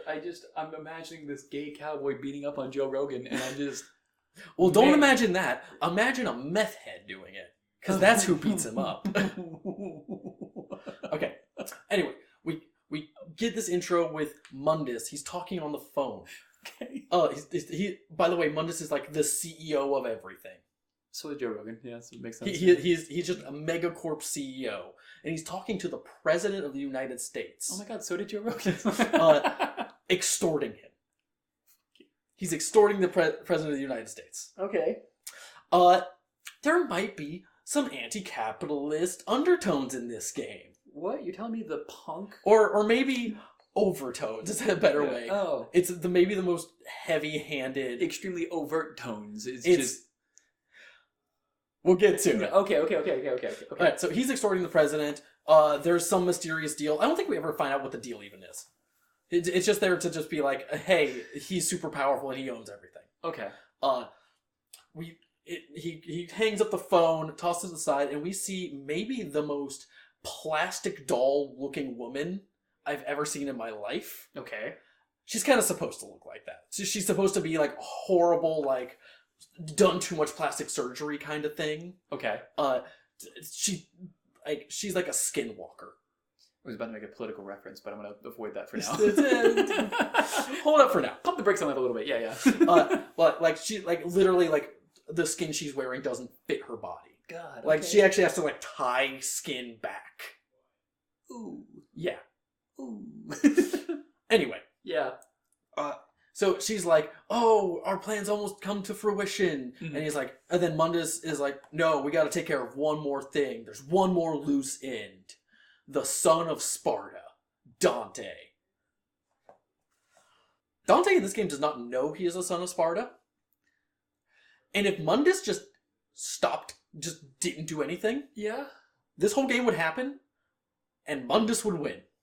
What? Dante would not have gotten involved if Mundus did not send an assassin to go deal with him. So why is this considered a loose end for Mundus then?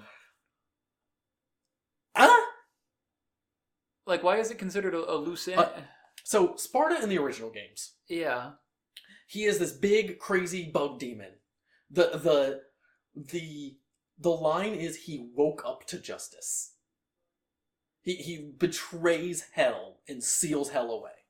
Based as fuck. You want to know what he did in this game? What? He fucked an angel.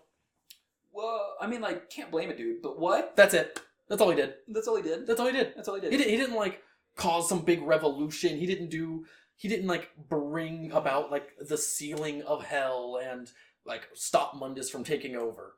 He fucked an angel. And that's why Mundus is like, this is a loose end, is because he fucked an angel? Yeah, because there's two half-breeds running around, yeah. Oh, sorry, he didn't even know about the second one. He only knows about Dante. He didn't even know about Virgil. What the fuck? Okay. I didn't know what I was walking into with this. No, you didn't. Oh, we're just getting started, baby. So he sends a demon to go deal with Dante. We finally get our first shot of Dante. Okay. Well, we get an intro sequence. Uh-huh. Strippers in a club with angel wings. It's just like a shitty club scene, and it ends with like Dante like giving a creepy smile because he's about to get laid. Dante in the original games, Yeah. is like almost completely sexless. Like we never see him get with anyone, or even flirt in a serious way. Any flirting he does is like a very joking thing. No, I'm specifically thinking back to my experiences with Devil May Cry, and I'm thinking about the pizza scene. Yeah. Where it's literally like the only thing on his mind was just fucking eating this slice of pizza. So, okay. Another thing is, Dante is supposed to be the guy who is cool without smoking or drinking. Yes.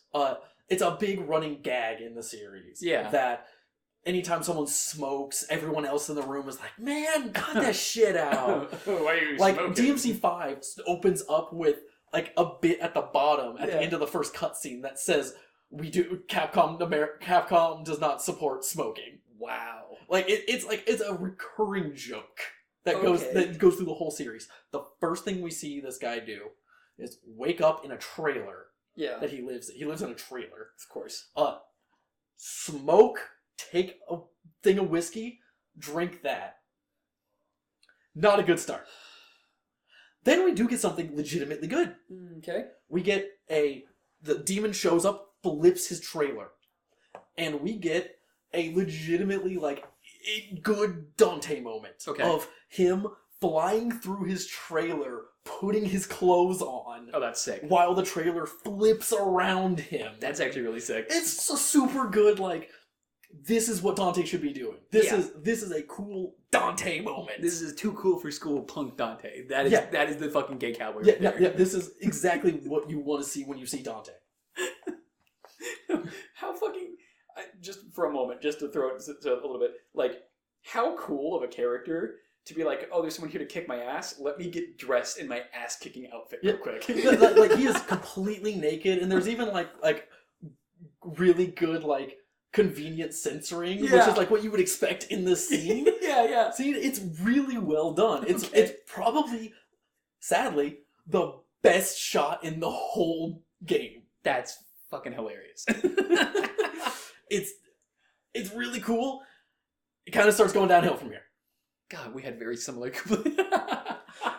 We had a very similar thing, except for in reverse, though. I went into this ready to completely trash this game. Yeah. But going back through, I've kind of come around on it. Yeah. You were going in with, like, maybe it wasn't as bad as I remember, into... It's like, the game makes me depressed thinking about it. It was somehow worse than I was expecting. Yeah. This game is definitely better than I remember it being, just in almost every way, other than the story. Yeah. Okay. which is what I want to talk about. Anyway, you go, you fight the demon. You were introduced to Kat. Okay. Kat is supposed to be your, like, she's your leading lady. She's your number 2 to Dante's number 1. Gotcha.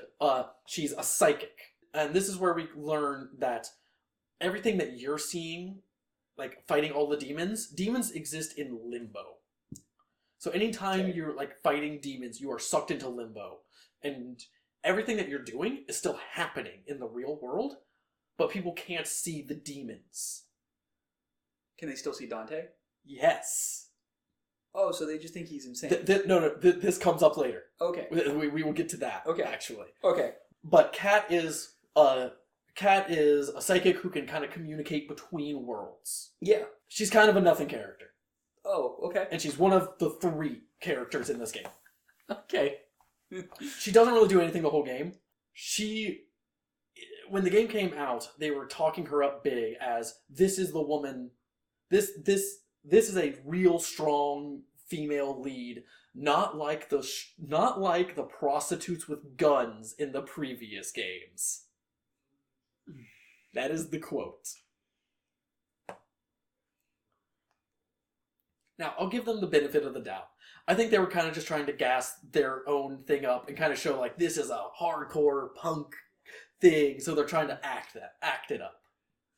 But they obviously didn't fucking, like, pay attention to the other previous games. Or, like, they got the... I'll get to that. Okay. Yep. I'll get to that. Yep. Mm-hmm. Because I don't fully believe that's true. Okay. And I think I'll bring those up closer to the end here. Gotcha. Yeah, there's a specific moment I want to bring that stuff up. Anyway, you keep fighting the big demon, and you get the moment that turned everybody off of this game. Okay. A wig falls onto Dante's head, and it gives him the classic white hair again. And he looks in a mirror and goes, "Not in a million years," and throws it away.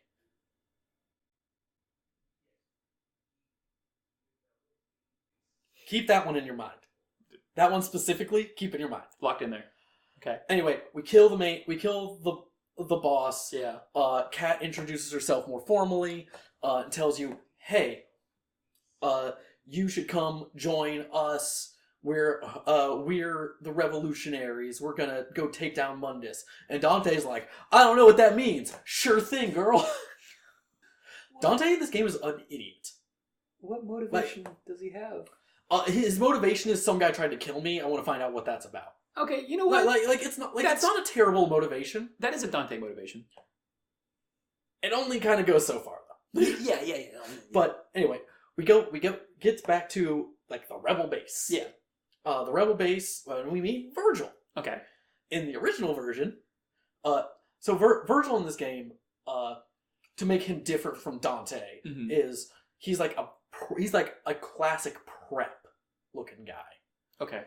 He's clean. His haircut's clean. He's wearing real nice clothes. He's just kind of like a proper dude. Okay. In the original game, he had a fedora. They took it out in the definitive edition. I'll talk about more of Virgil's horrible dorkery. Virgil, even in classic games, Virgil's a dork. This is dweeb territory. Like, I'm just imagining, like, they meet Virgil for the first time, they're walking up, and he's just like, milady. No, he walks out of the shadows wearing a fedora. Oh, what a fucking cringy ass. The dweebiest, cringiest thing. Jesus. Gets worse. Milady. Anyway, they're like, okay, Dante, I'm your brother. Yeah. Turns out Dante has amnesia. So we're going to take you back to our childhood home so you can get your memories back. Okay. And it's actually a pretty cool section. They took a lot from that section into Virgil like dying in 5. Spoiler. And Dante goes back there to kind of figure out what's been going on. Gotcha. In 5. Okay. And it's a really cool section. Yeah. It's kind of just combat hallways in this, which a lot of the game is, but okay. That's honestly fine. It's an okay section. Dante gets his memory back, remembers that Mundus killed his mom, and that Sparta is trapped away in the cock and ball torture dimension forever. By the way, the only shot of Sparta we get is him in like a gimp suit tied up by like 4 demons. What? That's the only time you're going to see him. He doesn't have a single line in the game. Which, not seeing him not having a single line in the game, that's fine. Sparta's more of a background character in the series. Yeah. Why do we see him in a gimp suit?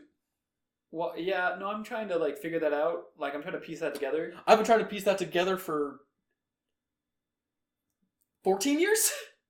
Oh. Don't get it. Have you ever asked yourself, why isn't Sparta in a gimp suit? Well, no, I know why he's in a gimp suit. It's because he likes cock and ball torture. This man fucked an angel. This man fucked an angel. And then got imprisoned forever because of it. Anyway, Dante says the line, I'll never forget what they did to my mother. You literally did. You literally forgot. That's like the whole reason you're here, is you forgot. Do you know that meme of the guy being like, are you sure about that? Yeah. Are you sure about that? Yeah, no, that's exactly it. Alright. Yeah. So Dante gets his memory back. Go back to hideout. Alright. We got our first mission. I need you and Kat to go infiltrate this soda company. Because the soda is, quote unquote, a lobotomy in a can. The government is using soda to control people. And I'm assuming this is through the influence of... So, through demonic influence. Modus, or whatever the fuck his name is? No. Mundus is behind it. Yeah. But the specific demon this time is the succubus. You're going to go kill a succubus. Okay. Dante says the line... He says something about, people who drink this stuff are just sheep. We see him drinking this, like, a mission ago. What the fuck? We literally see him drinking this. Okay. Anyway, back to Slurm Corp. Did you say Slurm Corp? I don't remember what it's actually called. Oh, okay. But it's Slurm from Futurama. Okay, I've never watched Futurama. Okay, so well, I will explain that reference as we get there. I'm sorry, guys. I don't crucify me. I will explain that reference as we get there. Okay. And trust me, it's just Slurm. Okay. So, yeah, it's used to mind control you. We go through, and it's just the most heavy-handed. Like, everything around you is just big soda cans and, like, weird machines. and there's like messages appearing on the wall. There's like obey, obey. It's supposed to be like giving off like Orwellian vibes. Yeah. As you're like going through the actual level, and it just comes off as horribly cringe. Gotcha. Okay. We get to the succubus. The succubus is this horrific, just disgusting, awful creature. Okay. That we find out like the ingredient they're getting from the succubus is like it's a vomit. Oh. And she's like this giant worm creature. That's not what I was imagining. No. This is way less sexy than I was imagining.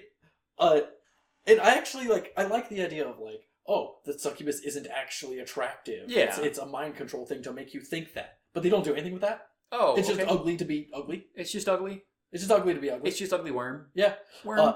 And that's where like the slurm reference comes in, is slurm comes from a giant worm creature. Oh. On the planet that's making slurm. Gotcha. Okay. And it kind of does the same thing. It's just mind control. Yeah. And just do whatever I tell you. Yeah. Like a pseudo hive mind. Like a pseudo Kinda. colony. It was more just like dumbing you down to be controlled. That's okay. This demon, and like, it's not uncommon for demons to just be horrible slobbering monsters in these games. Right. Like, they're supposed to be like, oh yeah, I want to kill you. Of course, yeah. This thing is the most disgusting thing I've seen in a video game in a long time. Yeah. And I counted. It says the word fuck 13 times in the cutscene before you fight it. Okay. I'm not sure there's an F-bomb dropped in the entire series of the original up until like the last mission of 5, where you get the most epic fuck you ever. Okay. Like in 5 you get the moment of like fighting Virgil as Nero. Virgil is Nero's dad. Okay. And you hit Devil Trigger for the first time, and it's like the music is like slow and peaceful during the first part of this fight. Yeah. As soon as you hit Devil Trigger, he yells, "Fuck you," and the music kicks on. That seems awesome. It is one of the most hype moments in the series. Yeah, I definitely seems like Dante and like all the characters in that would definitely be the kind of people that wouldn't use like "fuck you" or like "bitch" or anything like that. They would find more creative ways to insult you. Like, even Nero, who is the guy who will just say "fuck you," is still a little more clever about it. Right. Like, in the first big fight you do in 5, he, it's this big monster that, like, grabs things, shoves them into, like, a stomach mouth, and then shoots them back at you. Okay. And, like, and Nero sees him do that, and he's like, "Hey, that's a cool trick. You do birthdays?" Okay. He's clearly fucking with him. Yeah, it's like time. Not taking it seriously. Yeah. Okay. But in this is just, "Fuck you, no fuck you, mom, no fuck you, dad." It's just every line out of everyone is cringy in this game. So they just confused like punk with like edginess. Yes. Okay. And to be fair, it is kind of being punk. You're fighting the establishment. Well, yeah. I mean, like they've gotten that central tenet of punk, but that's effectively and I wouldn't even be mad about like this being like a very like political story with the messaging. Like DMC typically isn't that. If anything, there's like a little bit of like criticism of religion. Yeah. But even that's kind of just surface level and it doesn't really go very deep. Right. This is just so heavy-handed that it's distracting. Yeah. From what I remember from the original 3 games, it's like it's more interested in telling the story it's trying to tell rather than criticizing the real world. Exactly. Okay. Yeah, there's really not much there's not much of a message beyond fuck demons. Yeah. Demons suck. We should kill them. Yeah. Demons kind of cringe. Yeah, that's kind of it. Like I said, a little bit of religious criticism, specifically in 4. Gotcha. But even that is like very like surface level. Oh, religions can be evil kind of thing. Gotcha. Okay. Anyway, we kill the succubus. We get out of the slurm factory. And the next one is we're gonna go invade. We're gonna go commit some more terrorism on the news networks now. Woo! And this is where the story kind of kicks off to be the dumbest thing I've ever seen in my life. Okay. So we're on our way to fight Bill O'Reilly. Okay. There is a Fox News analog in this. And it is literally like a 1-to-1 of Bill O'Reilly doing the newscasting. So we have Joe Rogan. And we have Bill O'Reilly. We have Bill O'Reilly. Yeah. This game has things to say, guys. Yeah.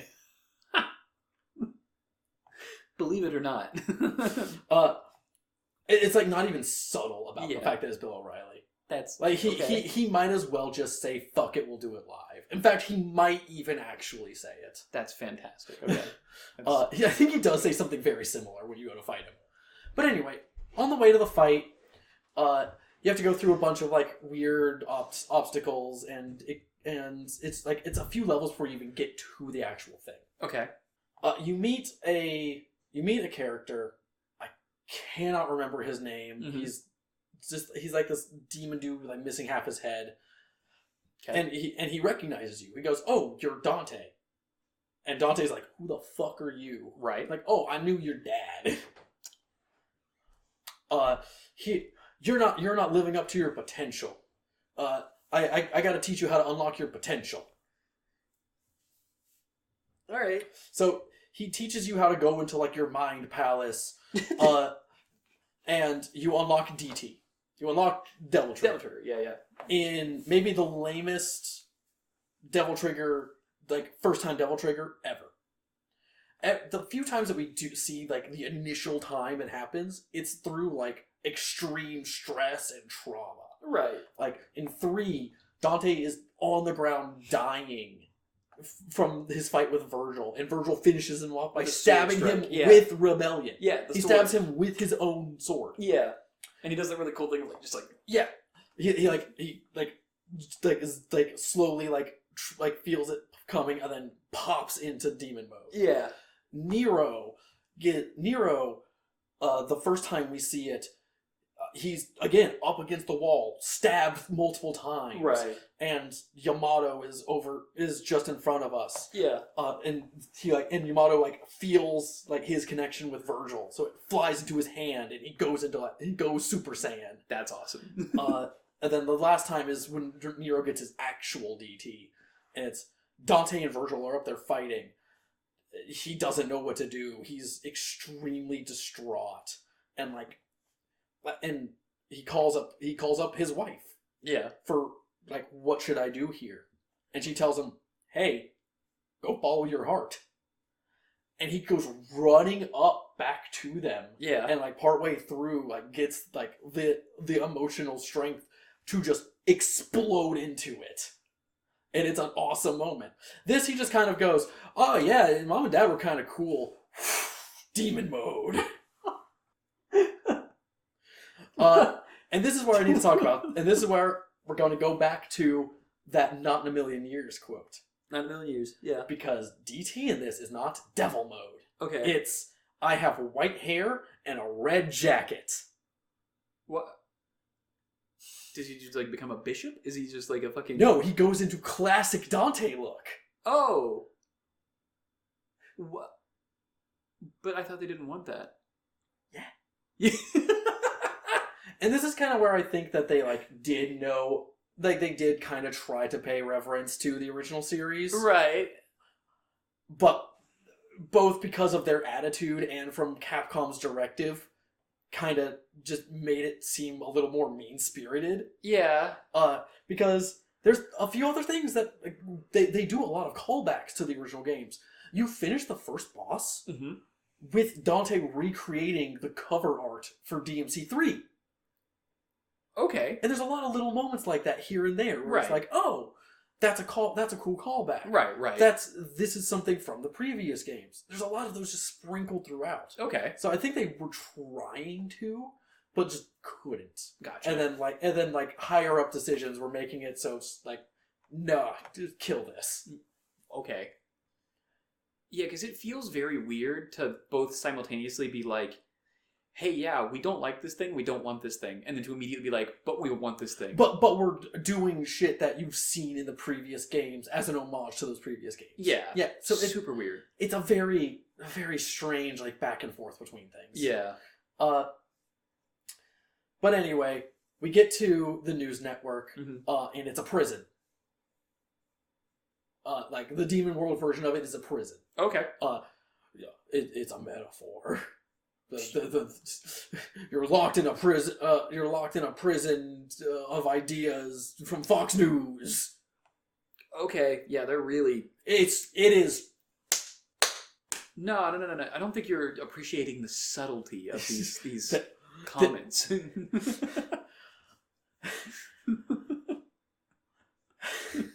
Sorry, I know that took you off a little bit. No,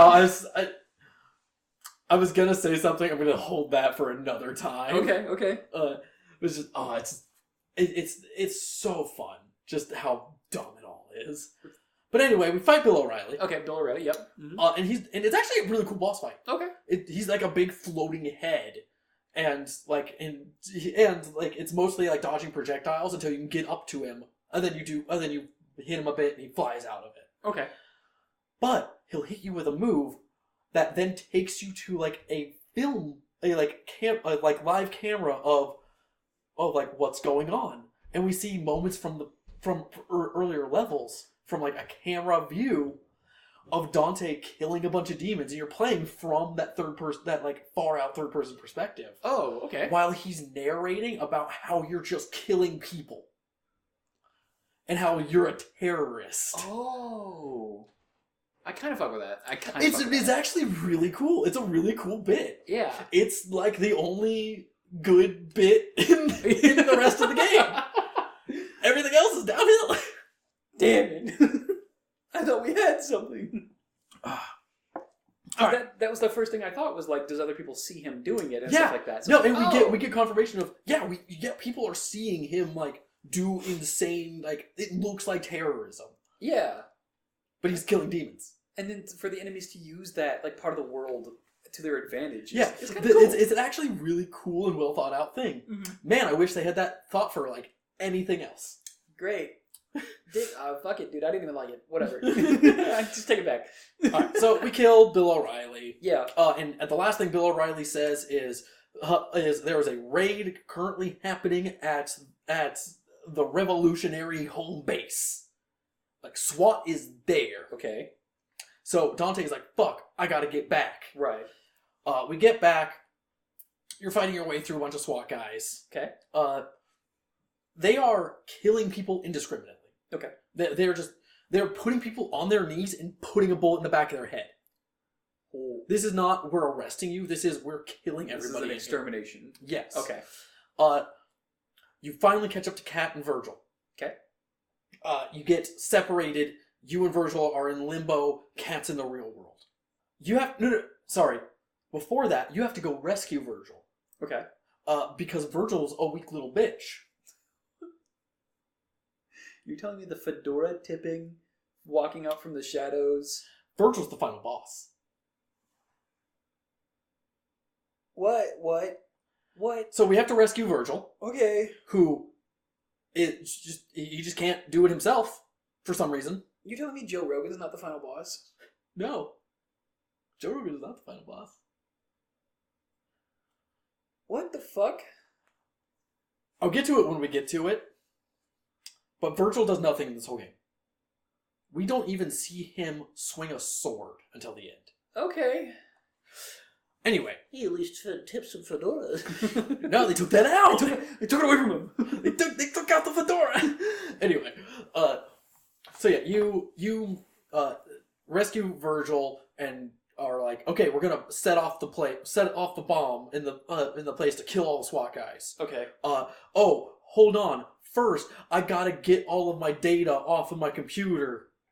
I have terabytes of information that they cannot get, or they'll know everything. What is there to know, man? They're here. Like Virgil is like terrified about like I have to clear the database. What the fuck? We've never seen this database before. We never seen what's on this database. We don't even know like what specific information he would be hiding. Or No.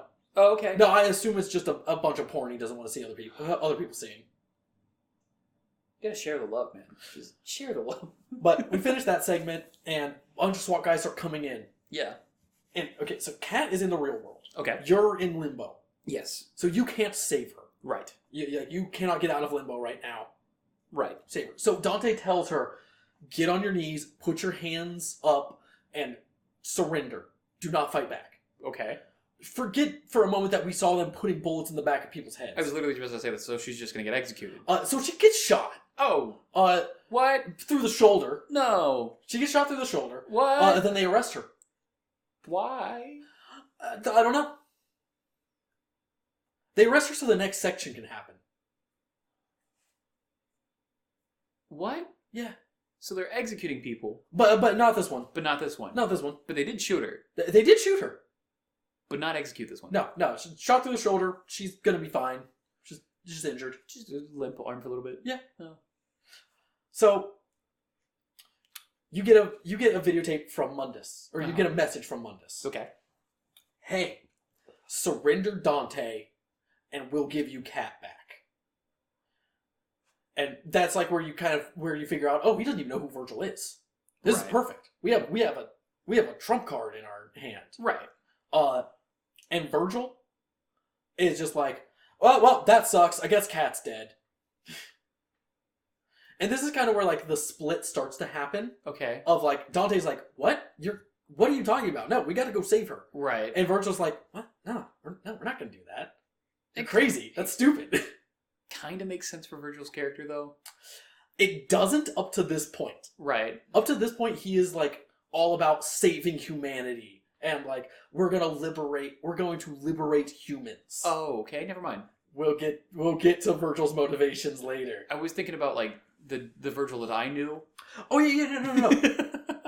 Good Virgil, yeah, of course would be like, I don't give a shit about this person. Yeah, fuck. Who cares? Yeah, but that's like his character from moment one. Yeah, is if there's a human dying, he's not gonna give a shit. Yeah. In this, he's been very much like, I am trying to save humanity. Dude, he's legitimately like the fedora tipping. Like, Yes. I'm going to protect my lady. I'm going to protect all the women. Except he's not, because he's just like, yeah, a cat can die. yeah, until the one moment where until there's an actual woman in danger, and he's like, well, fuck that. All right. So Dante comes up with the idea. Let's go capture Mundus's girl. Okay. Because Dante learned earlier in the game with the guy who helped him get DT, Right. that she's pregnant with Mundus's kid. Okay. So let's go capture her and use her as a bargaining chip. Honestly, fair idea. Yeah. So they go to the nightclub that she owns, which is the nightclub from the intro. So Dante's already been in here. Right. And he's told, hey, you're not on the list. So he just knocks out the guy and writes, fuck you on the list. They're like this close to like a funny moment. Yeah. Of just like, he writes his own name. I was literally about to say, like, if he would have just signed his own name. If he signed his own name, that's a great scene. That's a nice, goofy, stupid scene. No, he just writes fuck you and throws it on him and then walks in. God, they're like so close to like having a good... The nightclub as a whole is just a good level. It's legitimately just a cool level. There's a lot of like crazy, like the walls around you are like the EQ bumping up and down. Oh, okay, yeah. It's a lot of really cool visuals. Yeah. So you go through and you finally get to her. I do not remember her name at all. Yeah. I'm not even sure if they say it. Okay. They definitely say it. I don't remember it though. And Mrs. Rogan. Mrs. Rogan. You get to Mrs. Rogan. And you have one of the most gross boss fights I've ever seen in my life. Okay. Where she gives birth to her child. And the child is like a giant monster demon that she like absorbs into. And you fight the child, not her. And it's disgusting and weird, and I don't know why they did this. It's gross. Hold on to that emotion. That's gonna get worse. Oh, okay. Okay. Anyway, you beat her. The child just fucking goes right back up into her. Whoa. Okay. And the whole time she's talking, you're seeing it like and like the gross, horrible distending of her stomach. Yeah. Anytime she's talking, I don't like this. It's just gross. I don't. It's just gross. This version of Pokemon is not great. It's not. Don't like that. So you capture her. Yeah. And go to do the deal. Okay. You send Mundus the message of, we got your girl, we got your kid, right? Give us Cat. So you go to do the deal. And they honor their side. They send Cat over to you. You're sitting in Virgil's car. Right. There's a few things I need to say before we get to this. Yeah. There was a scene put in after this. Because this next scene is so atrocious, they needed to give Virgil a reason to why he did this. Okay. And they changed another minor detail. That detail's not as important, but it was already kind of fucked up. I'll tell what that detail is in a second. Yeah, yeah. So you start to do the deal. Okay. Virgil's standing in the back of a car with a sniper rifle. Right. You're sitting on like the side with the door open with your gun pointed. Right. So Cat comes crossing over. Mundus's wife starts walking. Virgil, pop! Straight through her stomach. This is the sniper rifle abortion. And then when she's screaming and like howling that like her baby is dead, pop in the head. This is the reaction I was hoping for. This is maybe the most atrocious thing I've ever seen in a video game, period. I'm struggling to even conceptualize why. So we'll get to that. Here's the small detail they changed. Okay. When they were driving up, Dante had his gun to her stomach.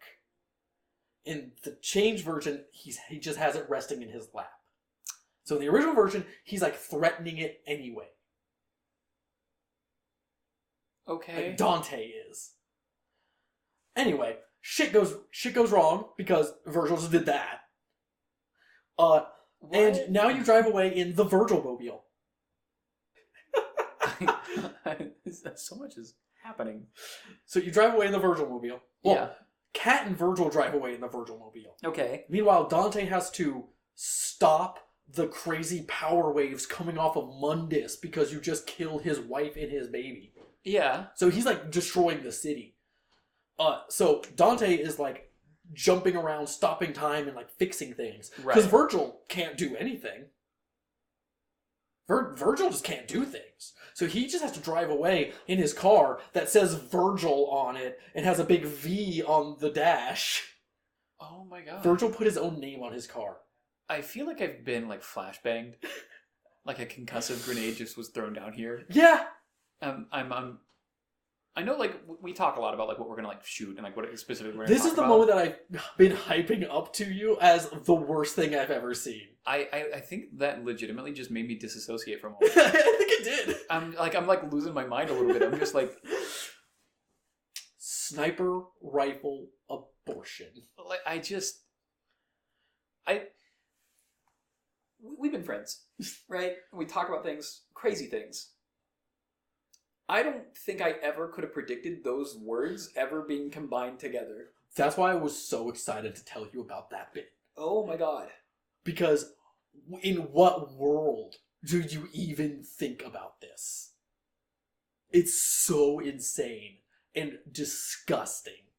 But anyway, continuing here. The fedora tipping. The fedora tipping incel man shot a fetus. This is the same guy that you just said at the beginning of the game was like, Protect all women. Yeah. Well, no, not protect all women. Protect all humans. This wasn't a human. I mean, like, I guess. But, like, also... What the fuck? No. It's still the most what the fuck thing ever. Okay. Yeah. Okay. No. You're correct. Yeah. The emotion you are feeling is correct. It is reason that you are feeling. Okay. But anyway, So we save Virgil and Cat from Mundus going crazy. Right. And you kind of lay low for a little bit. Okay. But now, all right, it's finally time. We're gonna go fight Mundus. We're gonna go deal with him now. Okay. Right when he is the most pissed off he's ever been, and probably the most powerful he's ever been. Of course. Mundus's whole thing is you're fighting your way through a office building, obviously. Right. Of course it was gonna be that. Of course. You eventually get to him, and he turns into just a giant monster and starts wrecking the city, while you and Virgil fight him. And this is the first time you see Virgil do literally anything in the whole game. That's not true. He just committed it. Well, do anything involving his powers. Gotcha. Okay. Because just out of nowhere, he starts throwing summon swords. We haven't seen him do this yet. What the fuck? He just starts doing it. Right. And he starts actually doing things. But don't worry, Dante still has to rescue him multiple times in this fight. Of course. You kill Mundus. It's kind of like a nothing thing. Like, it's like a big...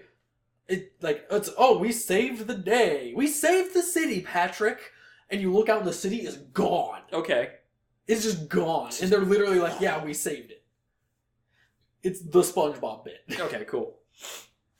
And then we're coming up on the end here. Yeah. They're sitting out looking at the destroyed city. Like, we did it. We killed Mundus. Right. Humanity is liberated. And then Virgil says a line. Now we made way for us to rule. And Dante and Cat both do one of these to him. Just like, what the fuck are you talking about? So you get a big argument with Virgil of, no, we're saving humanity. And he's like, yeah, so we can rule over them. We're not going to be like Mundus. We're going to be benevolent rulers. And Dante is like yelling, what? No, what's wrong with you? And like, this is a conversation. This is a big argument. But this could be an argument that they did settle with words. Yeah. Because up until this point, you've been bros. There's no reason to fight. This could be a dialogue. But 3 lines in, Virgil pulls out his sword, and you're like, I guess we're fucking doing this. Because they just needed a fight against Virgil. Why did they remove the fedora? Because the reasons you think. Because it fits so perfectly. No, it's the reasons you think of, people are making fun of the fedora. But it fits into a T. He's just a fucking incel. Yeah. In every fucking sense of the word. Yeah. It's bad. Oh my god. Okay. So you do the fight against Virgil. Yeah. And Dante wins, obviously, because Virgil's a weak piece of shit who has to get rescued all the time. You haven't even seen him do anything incredible during the entire game. Like, you saw him do some cool things during the Mundus fight. Right. But it's the first time that he hasn't had Dante do the work. But you also had to save him multiple times, too. Yeah. So it's like... Yeah, no. Like, there's no tension in this fight. Okay. You know you're better than him. Right. Like, when you get to the Virgil fights in these games, yeah. this is my equal, or this is the guy who's been kicking my ass the whole time. But, like, I know this is going to be the craziest fight ever. Yeah. But it's like, no, I saw him need rescuing multiple times. Why would I be scared of this man? Anyway, you beat Virgil. He fucks off using a portal that he had never used before. Oh, of course, yeah. He does the classic 1-2 walkthrough with Yamato. Okay. So let's open a portal, walks out. Yamato had not been, like... A part of the game? Well, no, it had. Like, he's had it the whole time. Okay. But it had not been explained to be, like, the thing that splits realms apart. Gotcha. Like, the whole thing with Yamato is that it is the sword that divides. Gotcha. Like, not necessarily through its, like, actual cutting, but, it separates things. Okay. Like, Virgil uses it to separate his demon part from his human part in number 5. Gotcha. And then Rebellion's supposed to be the one that brings things together. Oh. I didn't know that. They kind of made that up for 5. Okay. For Rebellion, at least. Gotcha. They kind of, like, retroactively explained how Dante got DT. I was about to say, because they definitely split a lot of things with Rebellion. Yeah. A lot of things. Yeah, it's a bit of a retcon, but... Yeah. But it's a fun retcon. Yeah, I fuck with it, yeah. So Virgil fucks off, and then you're just like, okay, we did it, cat, and the game ends. Okay. Then there's like a whole thing with Virgil about like him, like the DLC is about him like going through like it's literally called Virgil's Downfall, and it's like his mental downward spiral after losing to Dante. It's bad. The whole thing's bad. But that's DMC. What a game. I don't think I've ever heard like a description of a game before, or like the plot points of a game, and like ever been so just like viscerally disgusted. Viscerally just like, what the fuck did I just listen to? Yeah. Like, why the fuck did I just listen to that? Why is that a thing? I don't get it.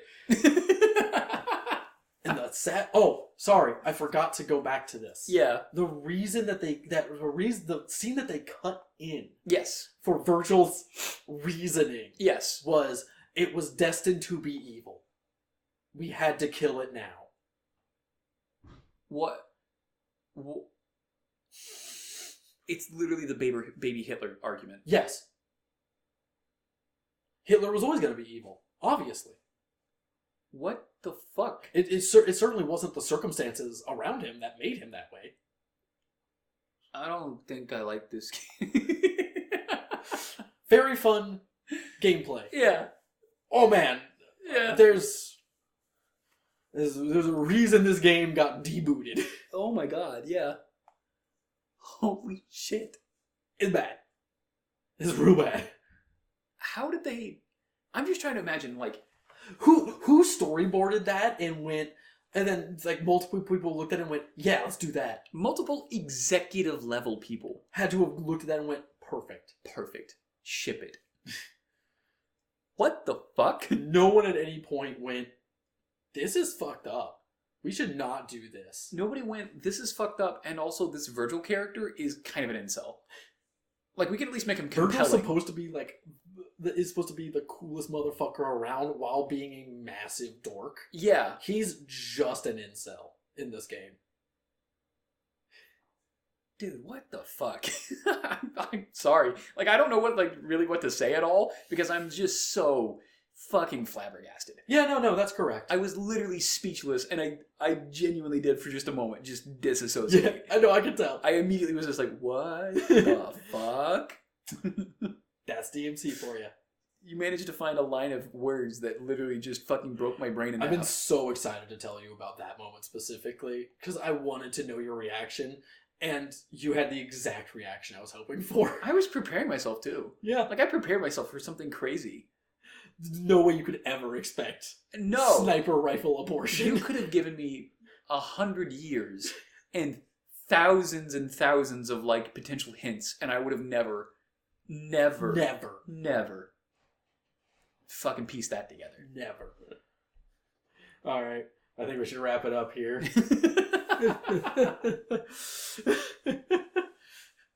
Anyway, thank you for watching this episode of Mixed Feelings. I'm Adam. I'm Brandon. See you next time. Go fuck yourself. I love you.